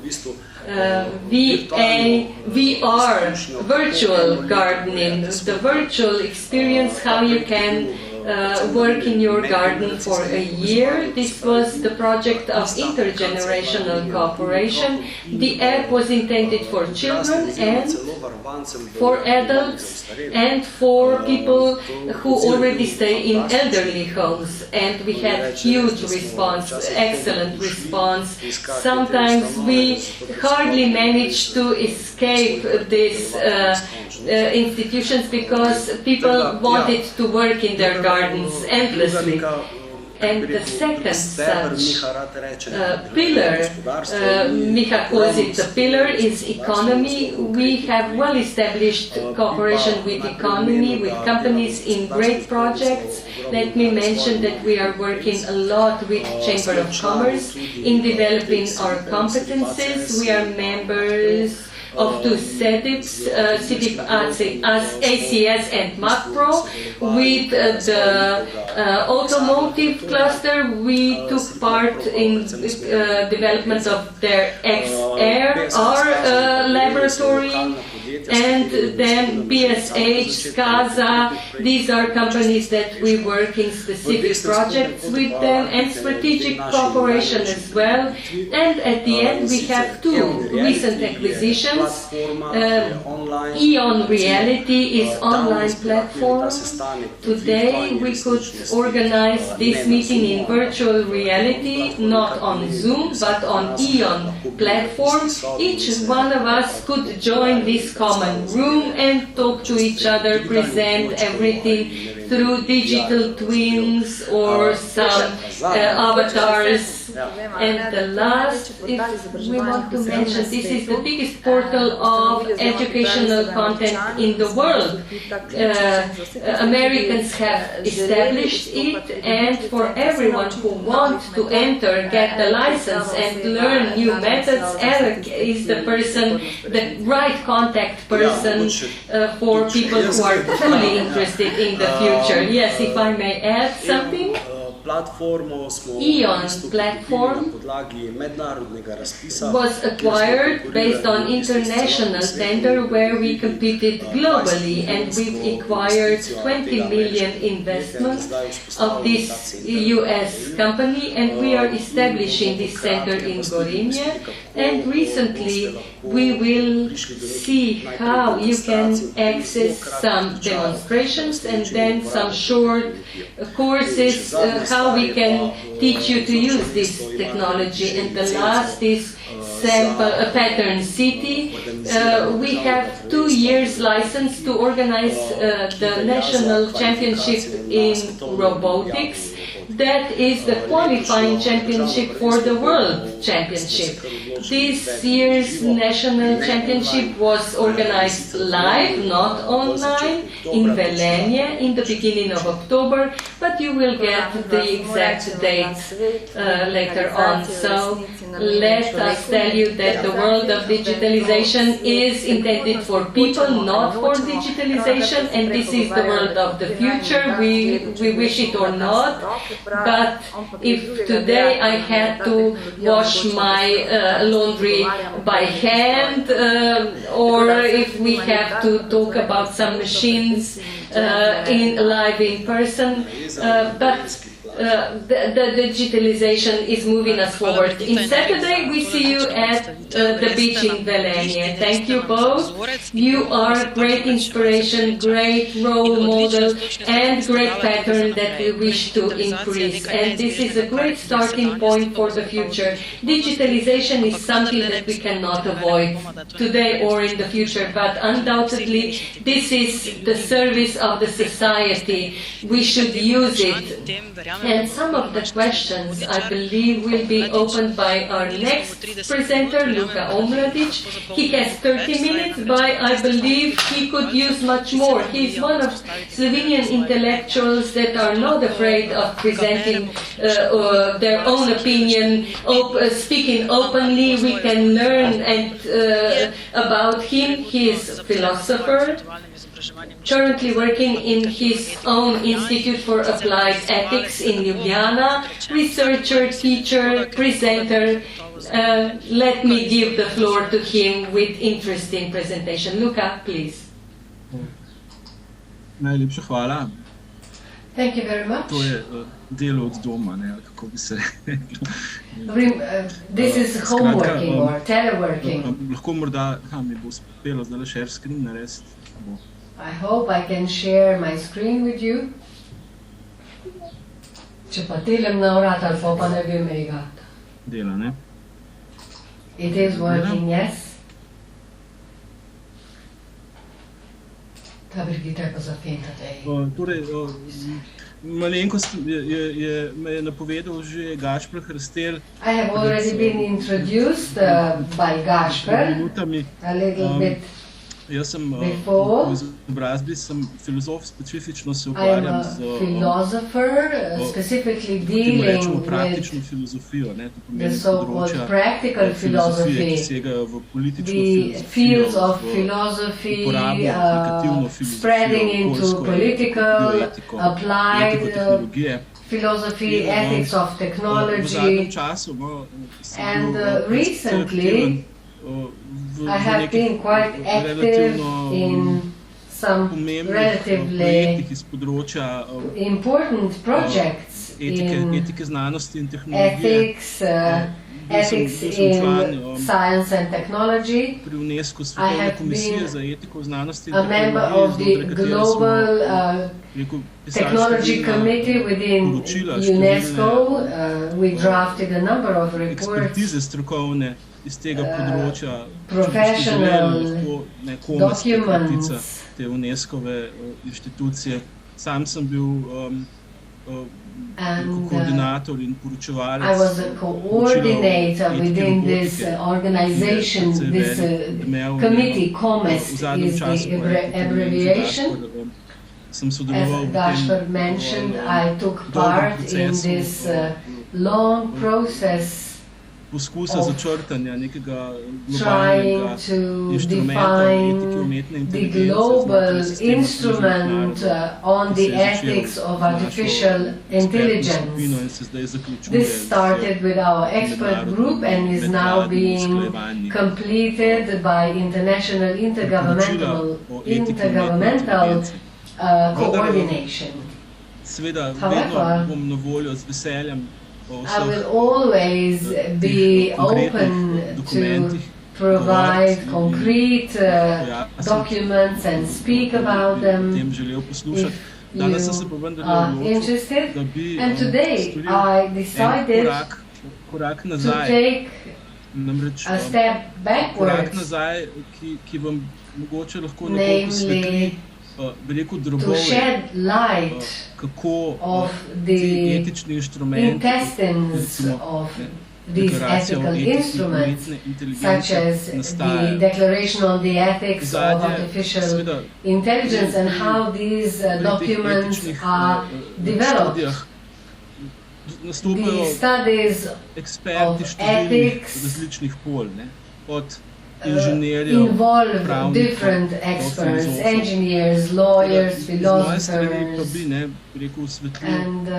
ta I filozofski would like to pristop. present this aspect of the temeljni philosophical pristop. approach, Namreč, the etika basic se philosophical danes approach. uporablja Ethics zelo široko today is nek inštrument, used in a broad meaning as an instrument konsens o to perečih reach vprašanjih. Etika pa je, ne, consensus v svojem, in recimo, society nastanku regarding tudi, topical temeljna issues. filozofska disciplina. Se This pravi, is also, imamo pač ethics is also etiko one kot of the neko basic širšo družbeno philosophical dejavnost, disciplines. imamo etiko Ethics kot as a vedno broad social disciplino activity or filozofije. societal To je nekako moje activity. izhodišče, ne. In And ko on the other hand, sodelujemo ethics z is a philosophical različnimi discipline. profili, ne, recimo posebej And when pri we etiki cooperate with tehnologije, different umetne profiles, inteligence, zelo rad, when sem se zelo discussing bogato the sem s ethics of sodelovanjem technology or z science, I always find this cooperation with engineers being extremely fruitful. These two approaches are complementary.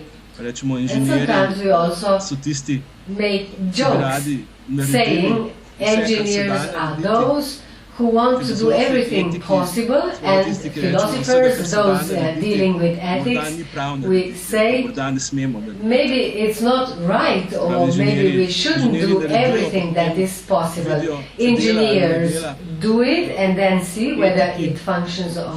Filozofi etiki smo But včasih philosophers, experts in ethics, are sometimes party breakers. z etičnega vidika. Are party breakers. Skratka, ta današnji kratek, Warning that recimo, something shouldn't be samo, done. bi rekel, So vpogled this v način, brief kako insight na začetku into neke take etične študije, how ne, pač poteka at the beginning of specifičen such pristop iz vidika a filozofije. study, this approach is taken.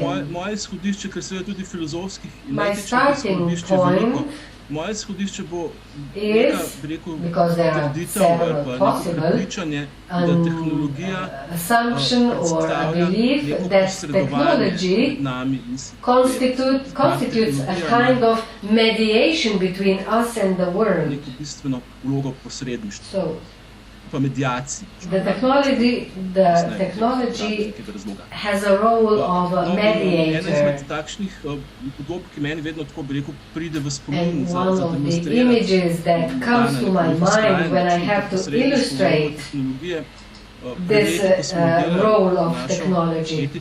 Some years ago, when we carried out our ethical study on robotics, UNESCO organized a consultation with different experts coming from different fields, and there was a doctor among us temu rečejo v slovenščini globoka možganska stimulacija.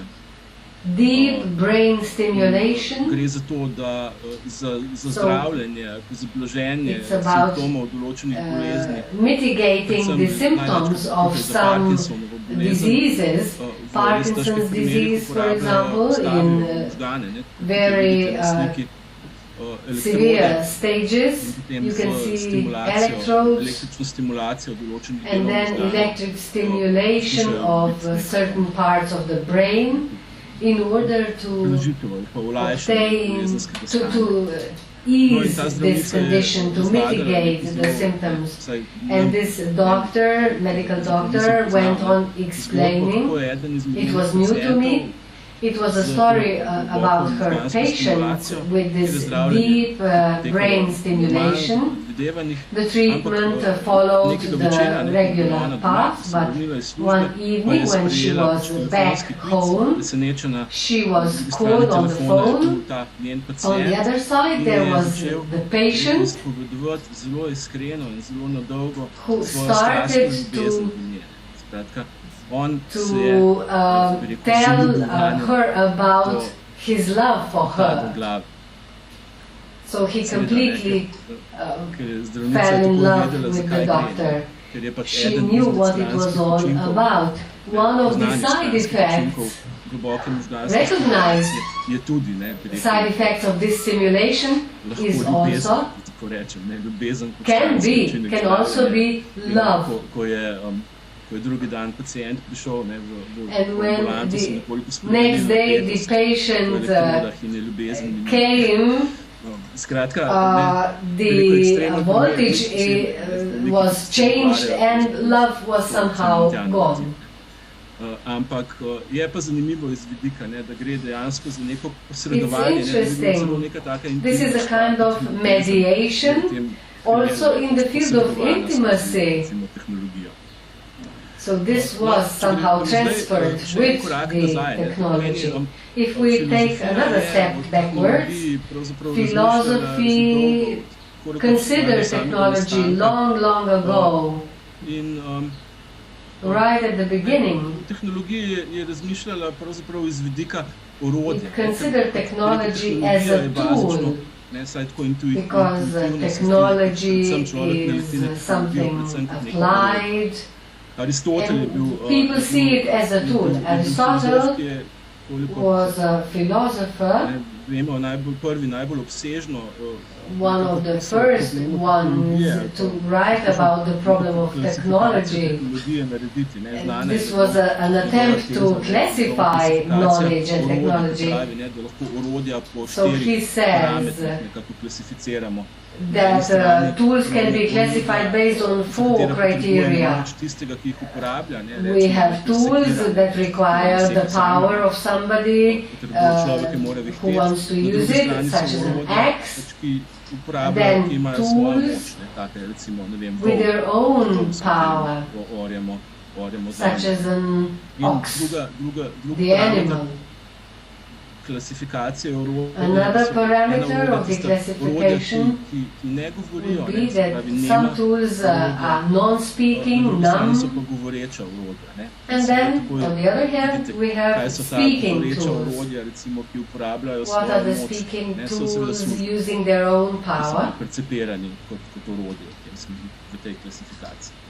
Ampak tisto, kar je zanimivo, pač citirano danes, and this is often cited nowadays, you can see it on the slide, this anticipation of the philosopher when he says, for if every tool could perform its own work, when ordered or by seeing what to do in advance, like the statues of Daedalus in the story or the tripods of EPALE, which the poet says enter self-moved the company divine. If thus shuttles, valve, and quills play harps of themselves, master craftsmen would have no need of assistants, and masters no need of slaves. So this is the question of tools. In this brief overview of ethics and technology and philosophy, we take a step forward to modern era. V modernem času, v času 19. stoletja, industrijske revolucije, je jasno vprašanje tehnologije, the 19th century onwards, the question of technology became central. Since we've been living in the world of technology, this has always been the case, but in the present times, this is more obvious. In the 20th century, there were two views of technology, two different views. The first one could be called or identified as spontaneous philosophy of technology. And this is the dominant one. We are talking about an instrument.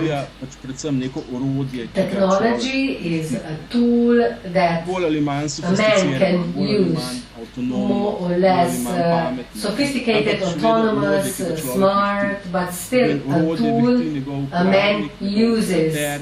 It is used by the user, operator, and the conclusion is that the tool or technology, if I may, is something neutral. It's an object. And a man is the subject. And the task is to use it for good purposes. Philosophers call it a naive view of the ethics of technology, saying that technology is ethically neutral. Another important view of technology, this movement was formed in the second half of the 20th century. It considers much more complicated and reversed relationship between technology as an artifact, computer, machine, and the technology as a social phenomenon. Much more complicated relationship between the technology, society, and people.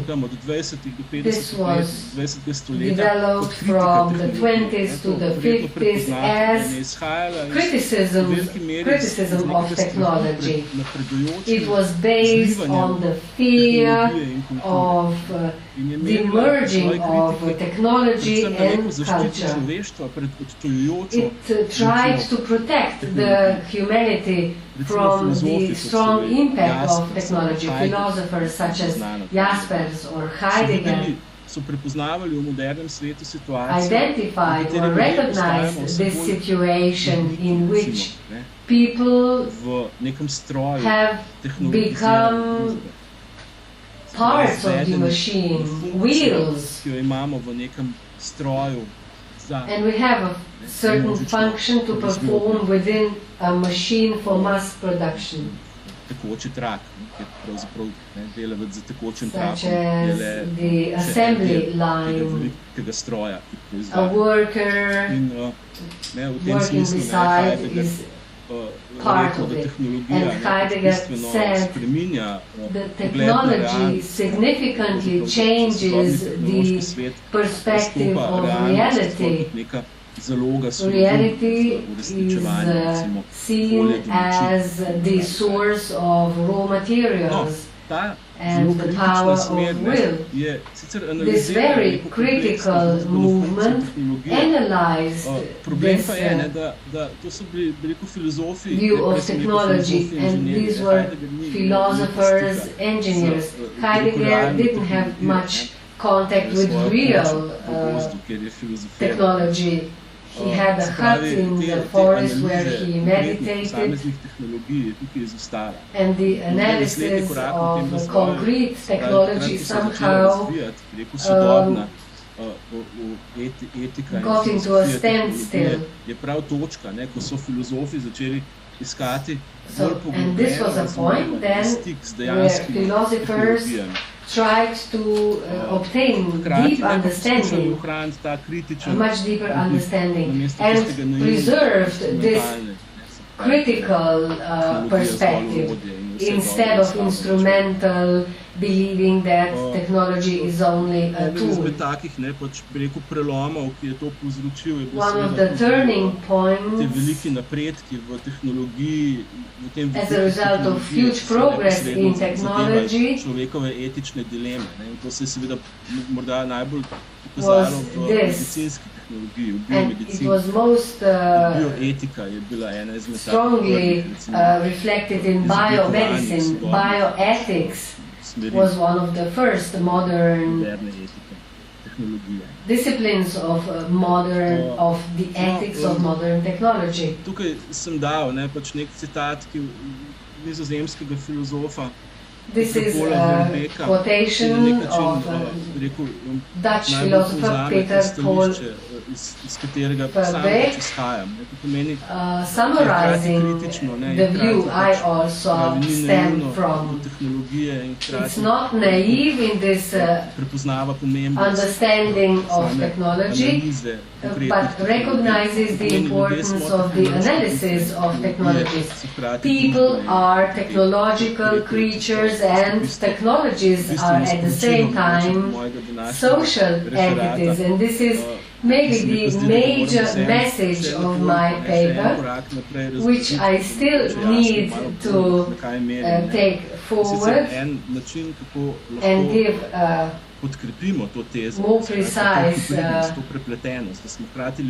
explanation. How can we manage this intertwining? We are people, social creatures, and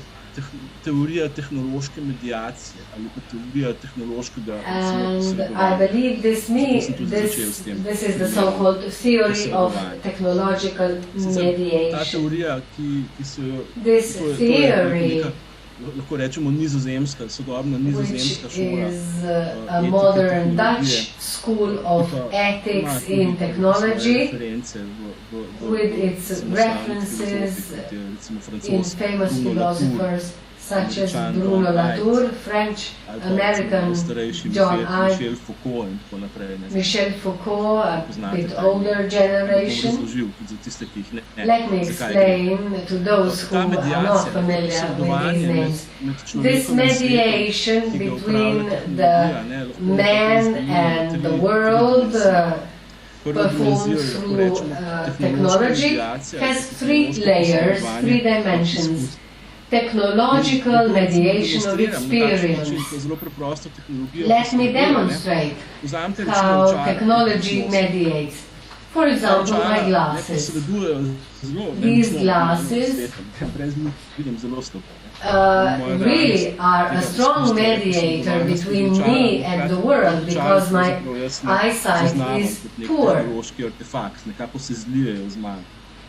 So this really, this tool really blends with me. So this is a ratio of embodiment with this type of technology. Glasses or technology embodies. There is another type of technological mediation of experience. This is hermeneutic mediation. Thermometer, for example. No direct experience of warmth, but this is something that helps me interpret the reality, how cold it is outside. And the majority of digital technologies that we meet are hybrid. Both relations are present. Embodiment and hermetic relationship. Today we are meeting via Zoom, and you can see that Zoom on one side is embodiment of technology, namely as glasses. Zoom interprets between myself and yourself, and it has another interpretive dimension. If I can list look at the list of participants, some of them have turned their cameras off, and I can interpret their relationship by thinking they are not as interested in my presentation. What is truly important that this role of intermediator in experience is not a neutral one. This is an ethical point. The technology, according to EIT, has a purpose, has an intention, produced intention, and it is how it is produced. It's not morally neutral. It is therefore very important how technology and products are designed, created, how they are created. That implies the intermediary function that they perform. Ethics of design is something. Ethics of design for modern digital technology is truly important. It means that ethical discourse has to enter the design of technology, the engineer process. When talking about technological mediation of practice, of an operation, some technologies operate, this is according to the French technology philosophers, Mr. Bruno, as a script, as a manual for any computer operation. The illustration is some road obstacles, how they operate, how we reduce speed on the road. According to the road, we should not see this standstill policeman as a sign.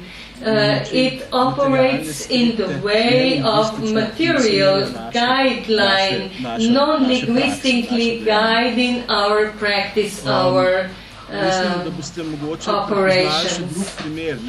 And I believe you can recognize another example of technological mediation of practice. This is a very poor example.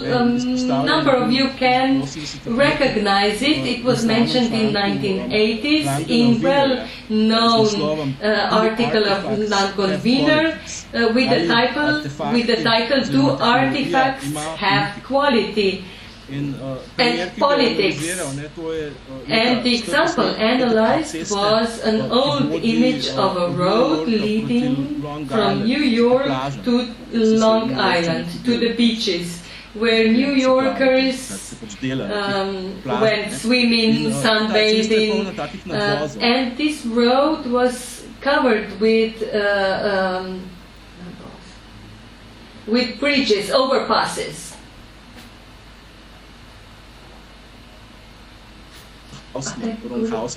Mr. Osman Bronhauser is the Austrian urban planner that designed the wide boulevards with trees so that the revolutionaries could not hide in the small narrow streets. And this example that was analyzed by Wiener illustrated the fact that these overpasses were not that low by accident. They allowed the passage of cars, but buses could not pass, buses from the 1930s. And the fact later on was the buses were used for poorer population, for colored people, people with lower incomes, and what was provided in the script is that the path to the beach should be opened to the middle classes but not to the poorer classes.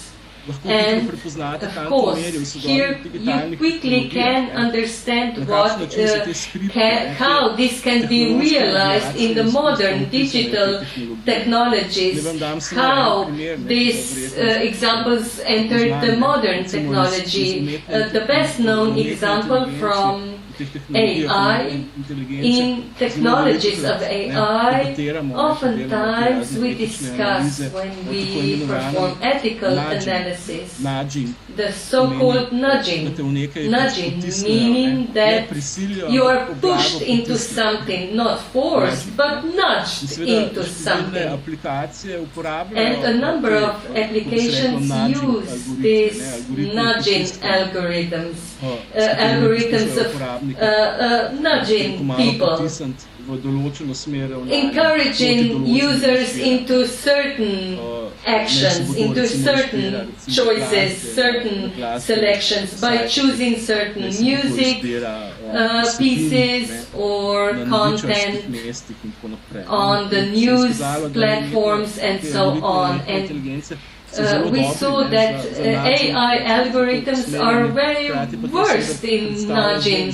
They are good in guiding actions of people, but it represents high ethical questions when such nudging is morally justified. It feels that it would be morally justified today when we wish to nudge people to get vaccinated today. Perhaps you could call it justifiable, ethically accessible use of this technology, but if you feel and use it for political choices, it can be questionable. Technology does not mediate our experience only, but it mediates our actions, our practice, and it mediates our moral choices as well. A number of moral choices that we make today are conditioned by our deep connection with technology. And Peter Polverde says on the example of the prenatal ultrasound tests, prenatal tests that can determine the health of an embryo. The technology applies a series of moral choices for the users, and it changes the character, the properties of pregnancy. Technology creates and mediates new moral situations, and this is something that we have to be aware of.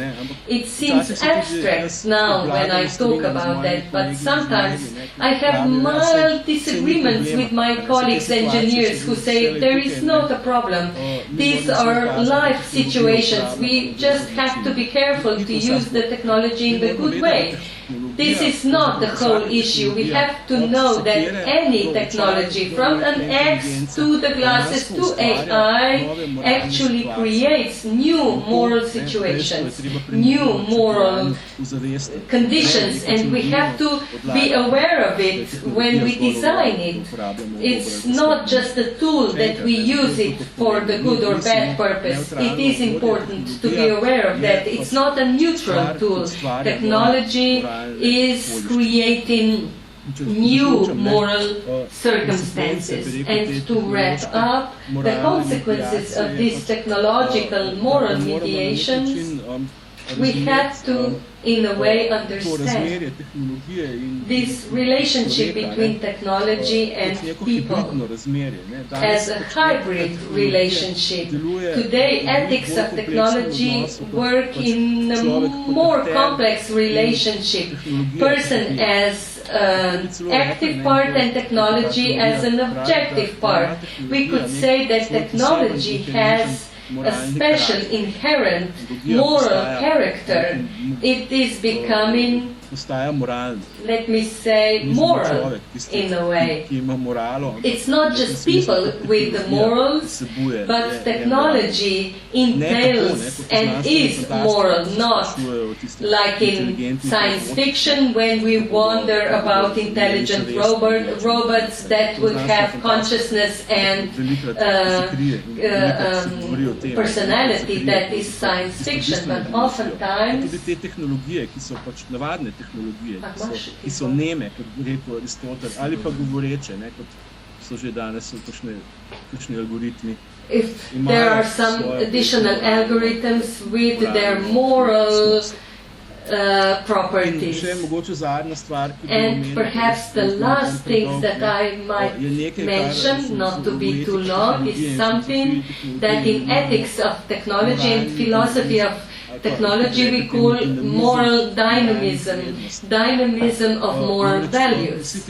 Namely, all these documents that I've suggested before, and I took part in their preparation, are usually structured in the way that we take an ethics of AI and we try to establish some basic ethical principles and then some guidelines, recommendations, how to act according to these principles. It's difficult to structure it in a different way, to make well-established documents, but in the background, in philosophical background, that there is something deeper. We cannot observe technology in the way of saying we have a new technology, this is how it is applied, and now let's see if this technology and this application is in alignment with the moral values of our society. This is an overly simplistic view. At the end you get to it, but it's overly simplistic in the fact that technology itself is changing the moral framework of the technology assessment. You can see a loop where we assess the morals of technology and then technology is changing the criteria and the framework of its assessment. And this is my last example, most illustrative, not from high digital technology, but from biotechnology. Take contraception, take the pill. In 1960s it became the prevalent, the breakthrough technology in 1960s of liberating women. The question was how contraception hormones are used, how the pill corresponds to the value of the society. But we know that contraception, the pill, was the tool that changed the value framework of sexualities in 1960s. It released and relaxed the relationship between reproduction and sexuality. so that we could practice sexuality freely without any worries and concerns of getting pregnant and so on. And it released the sexual revolution, new relationship, homosexuality, different gender identities, different sexual identities. The technology of contraception changed the way how sexuality was valued, the values of sexuality in society. And this is how it replaced and changed the value framework.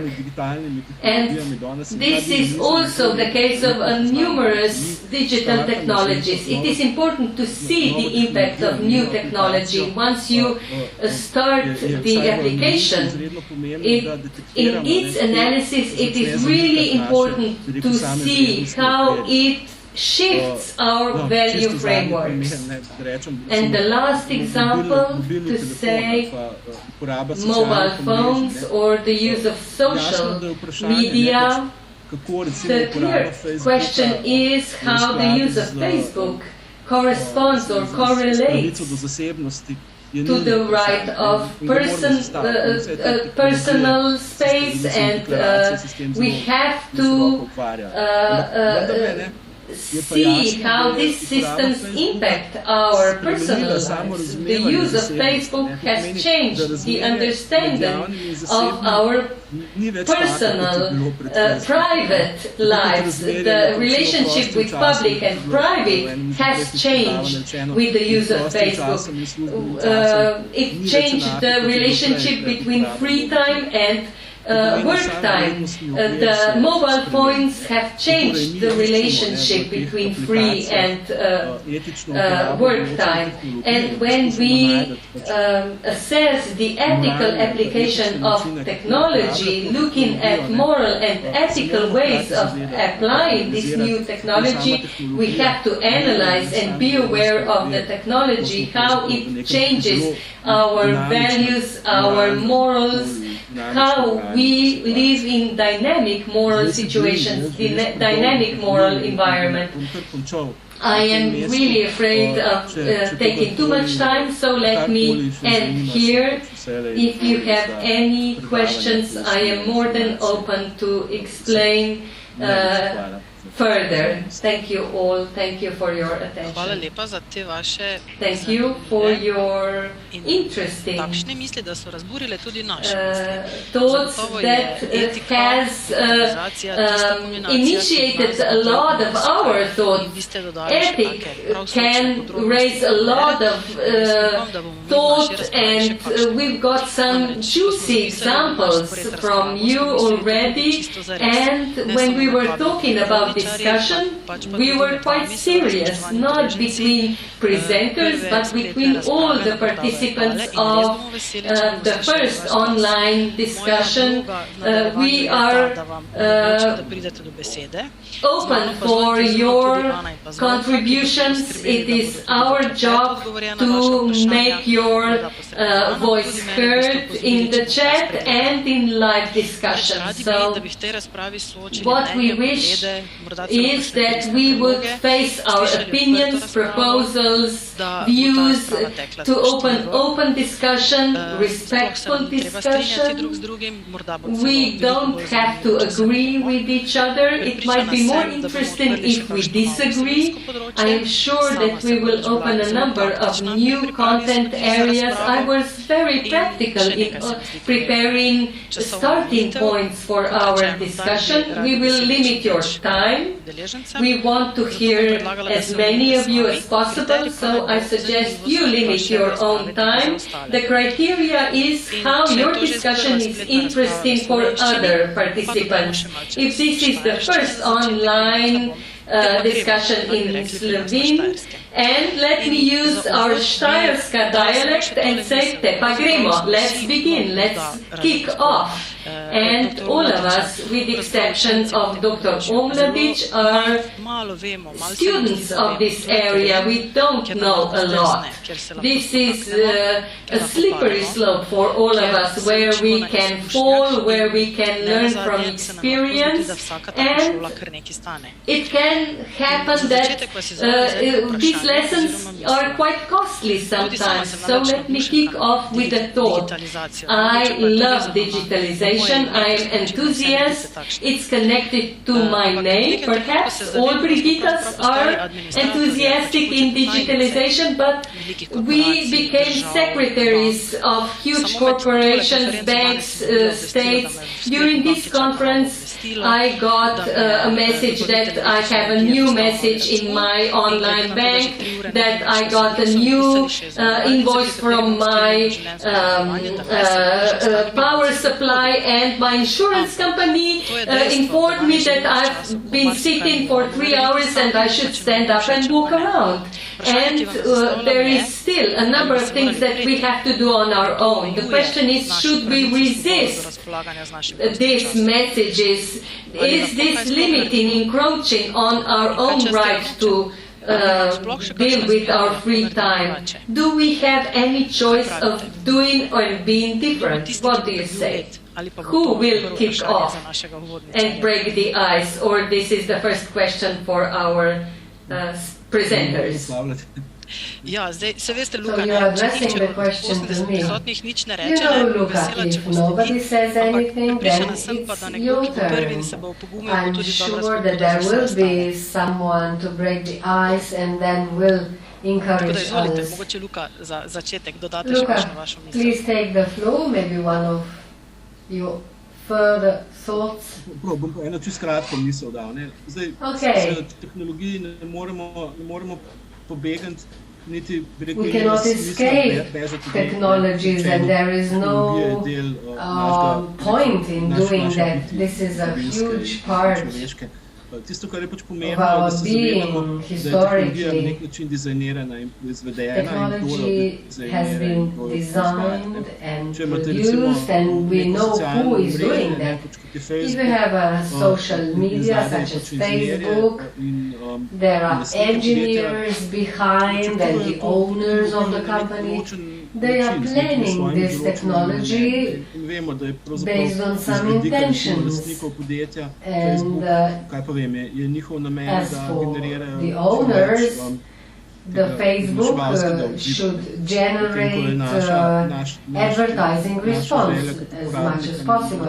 And our wish, being users, is different. Obstajajo številne, ne, pač There are numerous paths to empower the society and individuals kako so ustvarjeni pač tehnološki artefakti. to somehow manage this design from training and education.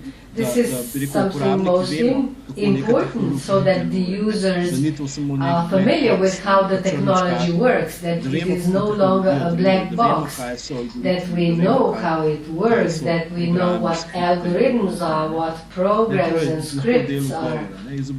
And this can be a part of the outside. Education at all levels. Ki ga recimo tiste deklaracije implicirajo del odgovora tudi v recimo zakonodaji. This is also captured by the declaration or convention, and then also legislation about the standards of technologies.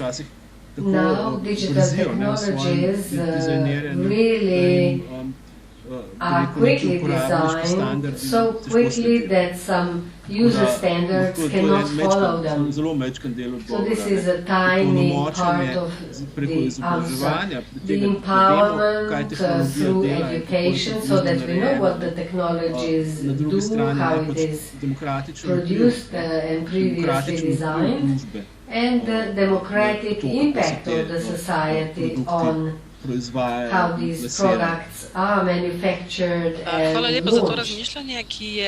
Thank you very much for this to je thinking. nekaj, na kar It smo vsi opened zelo up občutljivi, ko se nam the svoboda question of vzame, freedom. smo This is a pravzaprav very zelo pozorni na to in se sensitive ponavadi kmalu topic. pritožimo. Once it is taken Kadar pa away, je we pa are smo na nek very, način we zadovoljni. pay a lot of Tu attention se kaže tudi and eno we complain, pravzaprav but once we get freedom, it generates satisfaction. digitalizacijo do nekih storitev, do nekih kot So uporabniki, through seveda na nek digitalization način we are plačujemo users svobodo, of some položnice plačali services na banki and med 8 somehow in 12, we ali bomo to naredili z domačega fotelja ob it is our freedom to decide when to pay a bill through an application or a computer. And this superficial freedom is somehow limited. It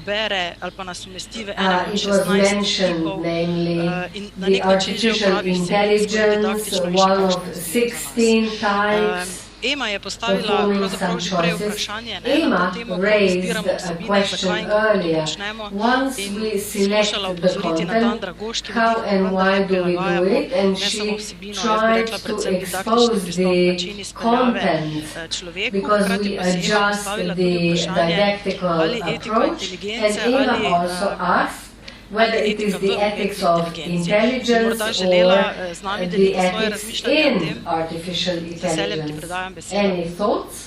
Ja, hvala lepa, Brigita. Hvala lepa seveda Thank you, za Brigita, organizatorjem, da ste se and odločili za I would like to zelo thank the pomembno organizers razpravo, for this very important discussion, prispevala k which boljšemu will življenju mark človeka na Zemlji. our lives and Seveda hopefully tudi contribute to narave, better predvsem za uvod. life of Ja, to people. vprašanje se mi postavlja predvsem najprej zato, Yes, se I mi have zdi, this da vendarle question človek because it narekuje, seems kaj to bo me umetna that inteligenca počela. people Pred dnevi sem bila na dictate eni what the konferenci, artificial intelligence je will do. Some direktor days enega ago I attended a sodobnega ali conference pa and podjetja a director of a modern company of the postavil future vprašanje, raised the following question. What is placed first, people or technology? To me, this is no question. Bom rekla široko polje, jaz And sem samo spomnila mogoče malo na romantične čase, konec 90-ih let, ko se je začelo have come across a very broad field. Let me go back to the 90s with the start of online training and education. I was lucky to be a member of a team setting up formal remote education. And I remember those romantic moments. An American author, Gina Shi, wrote a book, 10 pravil, kako naj bi se pogovarjali takrat, ko smo nadaljavo.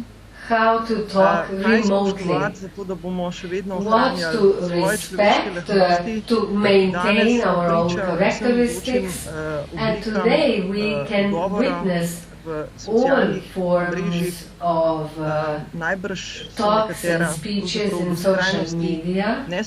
Some are totally unacceptable, and I believe that this is something that matters. Brigita, you mentioned respect that should be applied in our communication. This is what identifies us as people. And ethics is what we should adhere to. And what you opened up, who will take us there, who will take us into the future?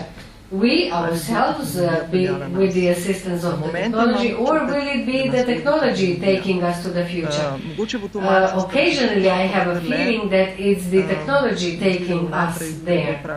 Maybe I'm a bit old-fashioned, but we should ask ourselves why man is the most developed creature on this planet, and what helps us to live a better and more comfortable life.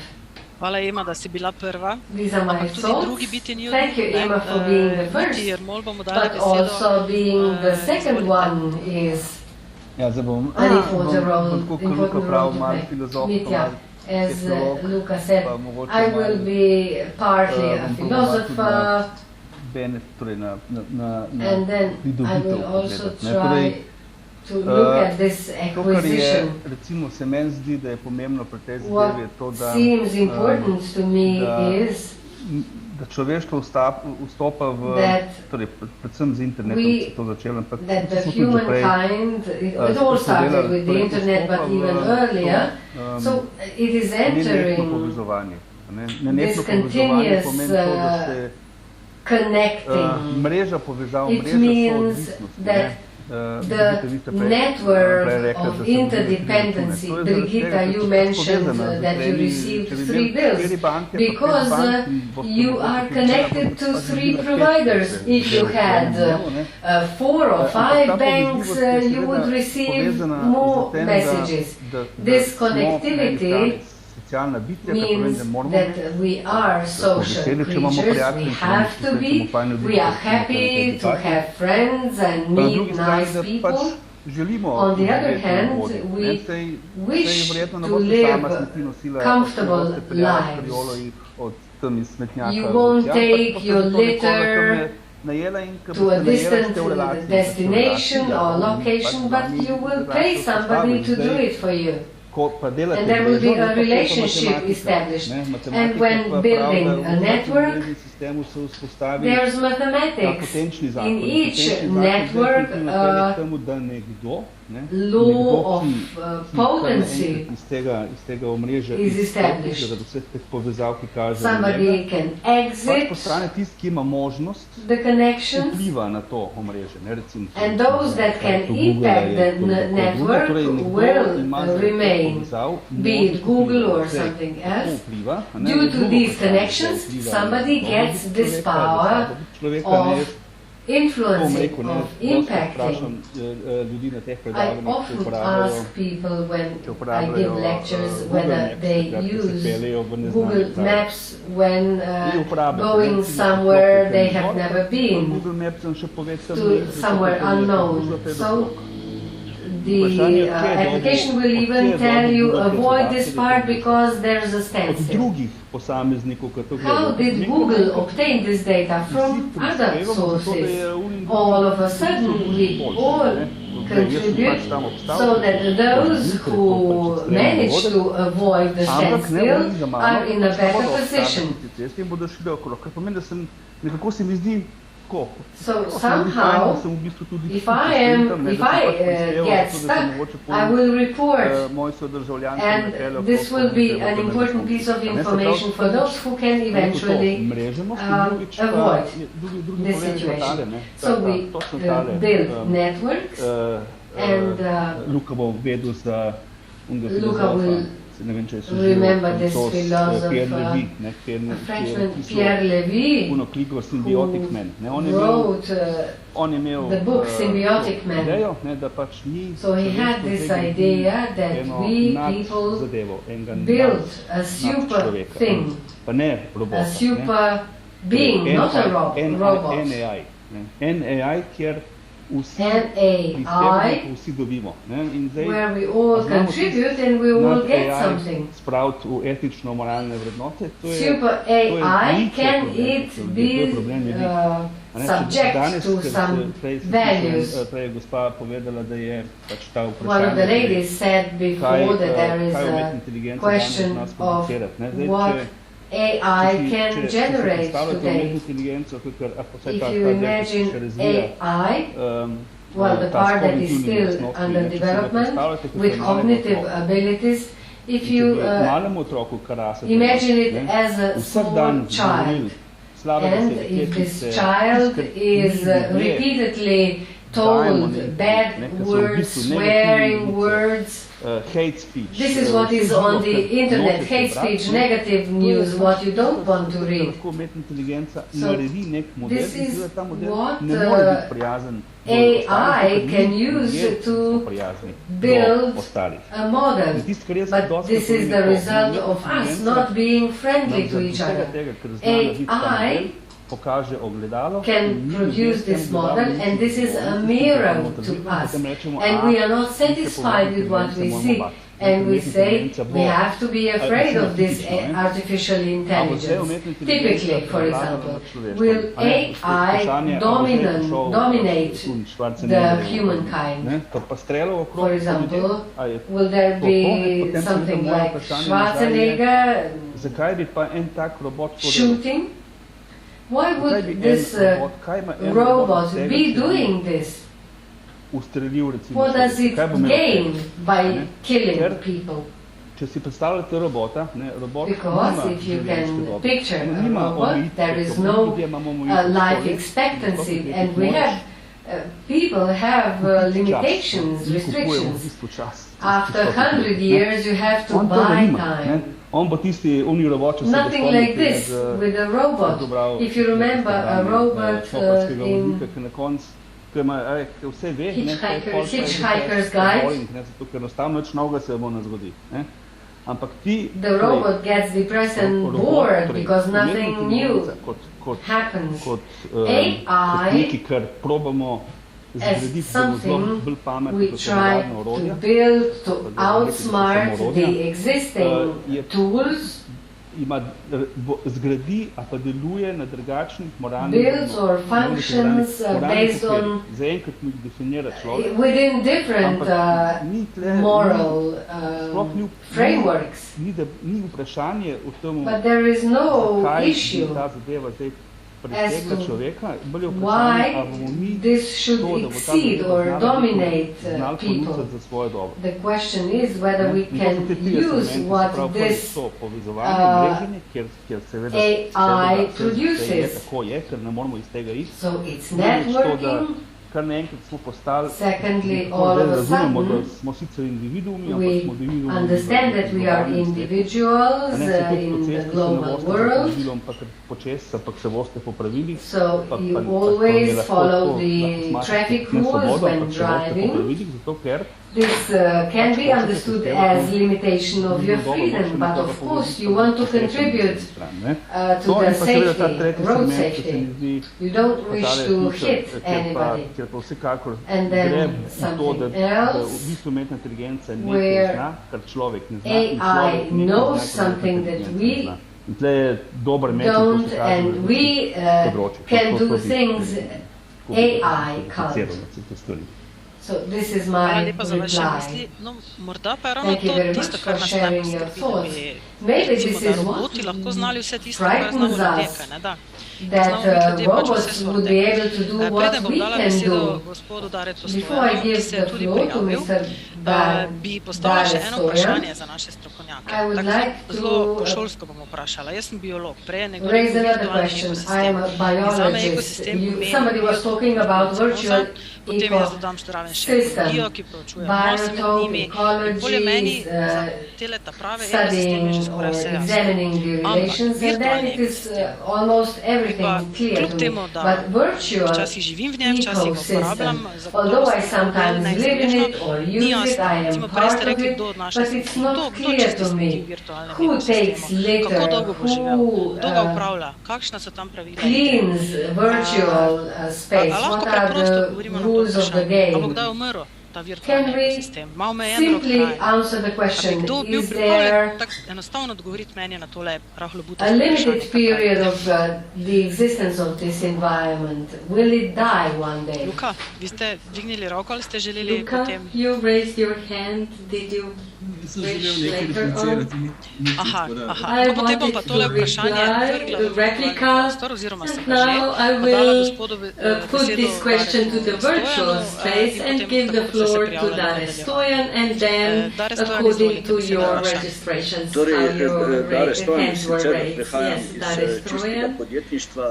I come from entrepreneurial side within the Chamber of Arts and Crafts, where we talk about the need of lifelong learning and digitalization, and I'm highly critical why Slovenia is so much behind in that case. I won't take part in this philosophical discussion. I am a pragmatist, a pragmatic person, and you make me slightly embarrassed with this high philosophy in Slovenia. We have to be pragmatic and practical, and what Mitja said, I always repeat his lucid things of what they are doing at the Institute and what they've achieved at the Institute is by establishing this UNESCO Center that we no longer use more to larger extent in Slovenia. The question is, why don't we do more with such great experts in Slovenia? Why in the field of digitalization we are so behind? We are not the worst, but still not among the best. And the trend of lifelong learning, why is not expanding faster?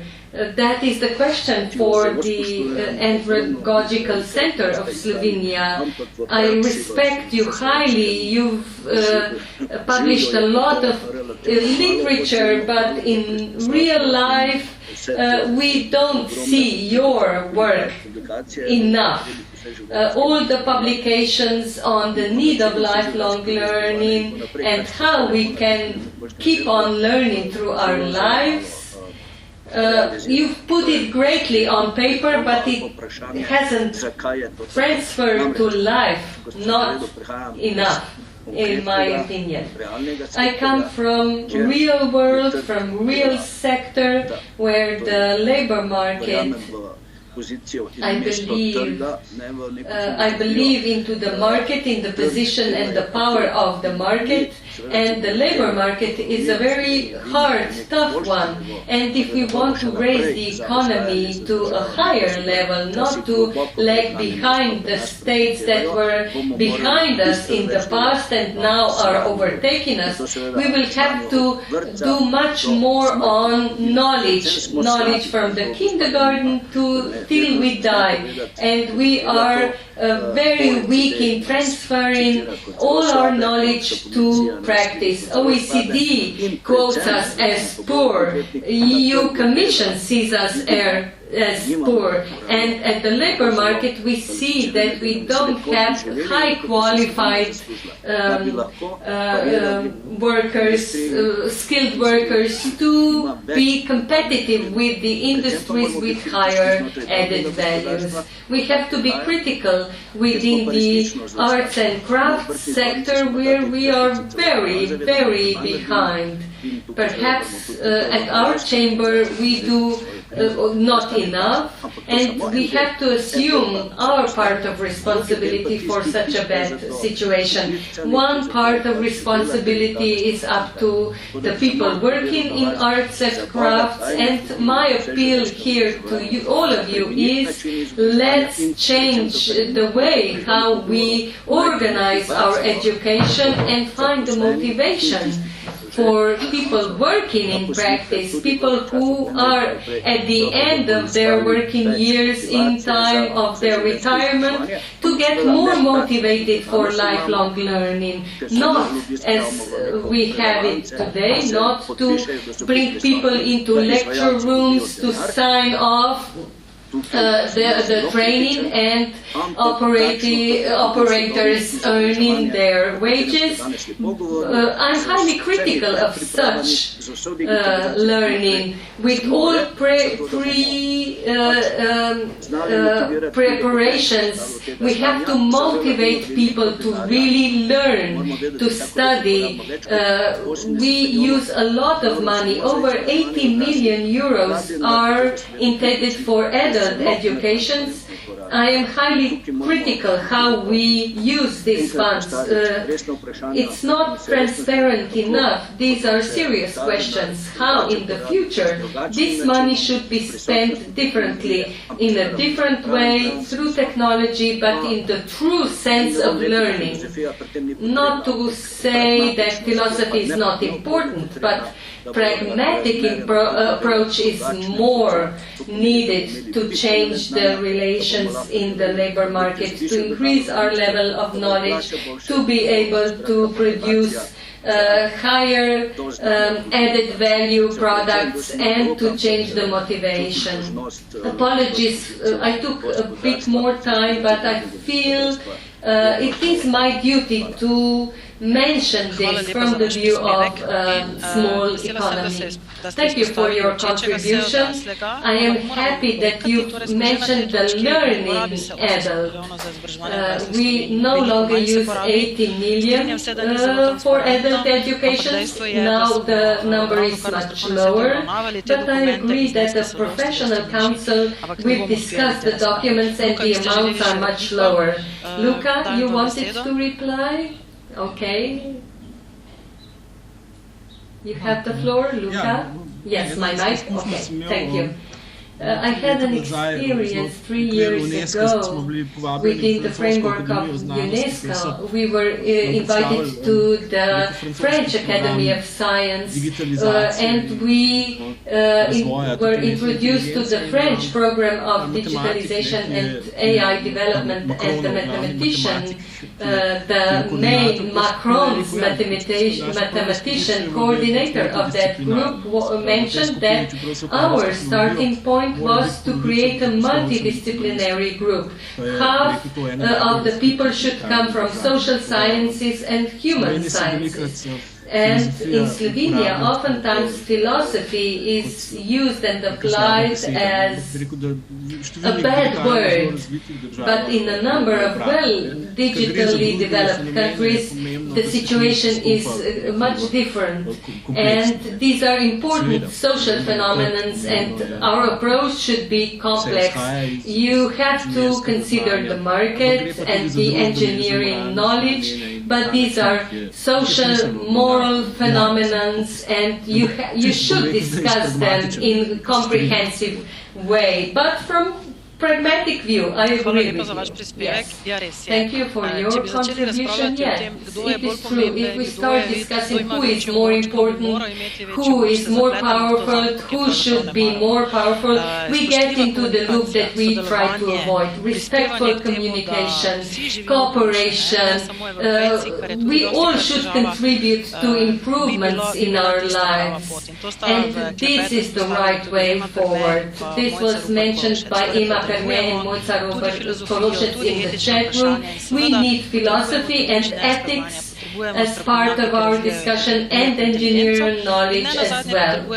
And we also need adult learning. If we are here today, highly digital literate people, where are our training participants? If we deal with ethics in new technologies, what every fourth Slovenian person deals with low literacy skills, they can plug in or turn on the computer if internet is working with possible access to internet. Not every citizen in Europe, in Slovenia, has access to internet. So what is the main question of average adults dealing with digitalization and online? Daria Kušar wanted to mention something more. Daria, please take the floor.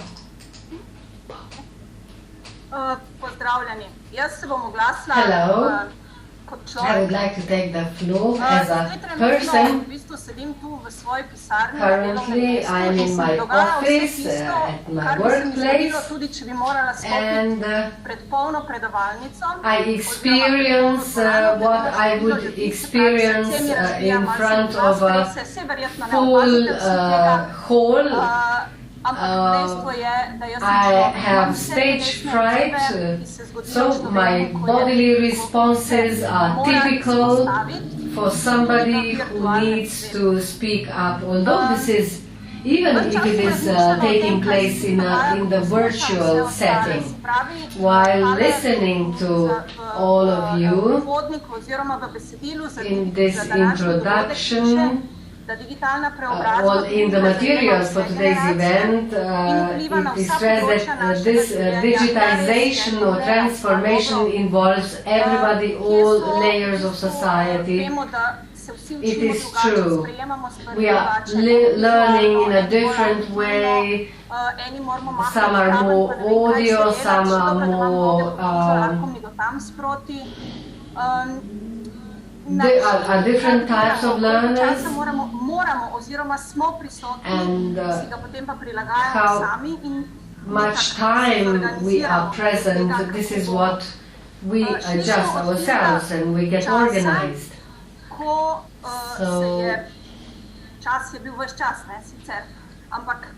time has always been there, but first it was the dark and the light, and then there were clocks and something needed to be done at a certain time.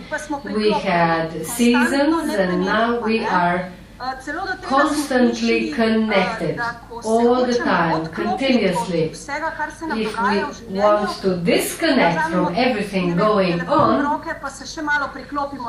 we still take our phones and get connected and download something. But in life, the turning points that we had in the past, with the extension of our life expectancy, also these turning points come later in our lives, and it's great to have lifelong learning.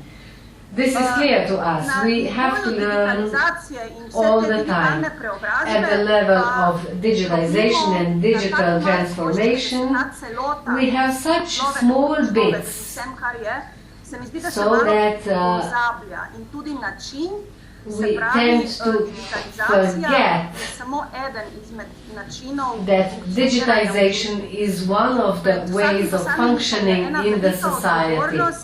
And we all have a huge responsibility. We need to be able to manage our time and define the quality of what is still acceptable through this digitization and what is not. Again, this is a kind of Middle Ages, when ladies had to wear corsets and it was so tight that they almost suffocated. And this also limits me today. We have shouldered ourselves with a lot of obligations. How do we need to look, how we are expected to behave, and we neglect the human element. I will put it this way. If I am educated at a certain level, so my first seminar assignment was still typed. I used a typewriter, and now it's computers all over. Primary school became mandatory with Maria Theresa, but there are still individuals who haven't completed primary education. And we said that digitization should be mastered by everybody. It seems to me that there is a huge responsibility. Us, adult educators, adult education providers. Namely, we are forcing everybody to do this. Thank you, Darja, for your practical thoughts. This reminded us what is at the forefront and how we feel. The responsibility of an individual, which has been strengthened through digitization, especially, let's say, if we think of data protection. The Europeans are a nice we set a nice example to the rest of the world. We have this GDPR regulation, a number of documents, rules, consents we need to give, everything we have to sign. But on the other hand, In ali se zadeva res zreducira samo na to, da težimo na ljudske univerze, da naj nabijajo naših slik na Facebooku, se pa ne ukvarjamo z drobno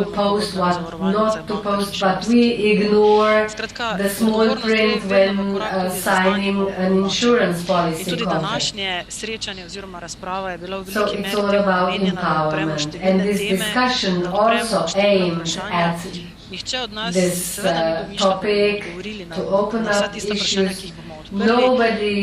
Če jih bomo veliko odprli, bomo rekli, da smo že zadovoljni. Mi smo se sploh dotaknili odgovoru na vprašanje svobode, spremenili smo, kako nas pravzaprav digitalizacija vplivuje in usmerja našo življenje nekam, kar nujno poslušamo, otroci razmišljali, kaj bomo postali. Nismo odprli aplikacij, nismo odprli svobode govora, nismo omejevanje svobode govora, freedom of speech, restricted freedom of speech in virtual environment. A lot of thoughts were shared. Tudi moje vprašanje, kdo odnaša smeti v virtualnem prostoru, kjer jih mora biti zagotovo neznansko mnogo. There is also my question, who cleans in the virtual environment? Who takes the litter? But we have to move on because digitalization is something inevitable. But the purpose is to live better and easier, and I even got a further message. My robot vacuum cleaner just cleaned my flat, so no need to do it when I come home. All these shifts, all these trends, and these technological transitions will follow, especially if we live up to 100. And it is always an opportunity for something to happen, so that we look through a different prism and that we observe ourselves, because changes can only take place inside us. And then again and again we ask ourselves, how are we living? Is it good life? Would we want to live better? What about people surrounding us? What about the creatures around us, the environment, the country, the world? Is it what we would envision in our utopian ideas? If we are not well, what can be changed? What can be done differently? These questions might appear simplistic, and they often are, but the answers are not. So the purpose of this event was to open some questions. Maybe we triggered some thinking that will result in some answers as well. But we have almost come to an end. The discussion is coming down. The second EPALE Forum and the first online discussion, EPALE discussion. So before I wrap up, let me give the floor to Mrs.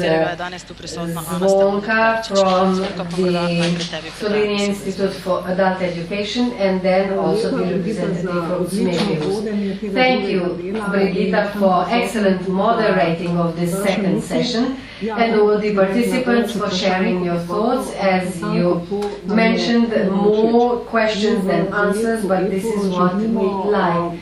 Within our project, we want to show these peaks of icebergs and enhance cooperation, motivate people, In do zdaj smo organizirali 2 For all these processes, so far 2 fora have been organized. The first one together with Slovene Philanthropy and another association. And today, the second one. I would like to invite you for further 4 fora in autumn. The topics we will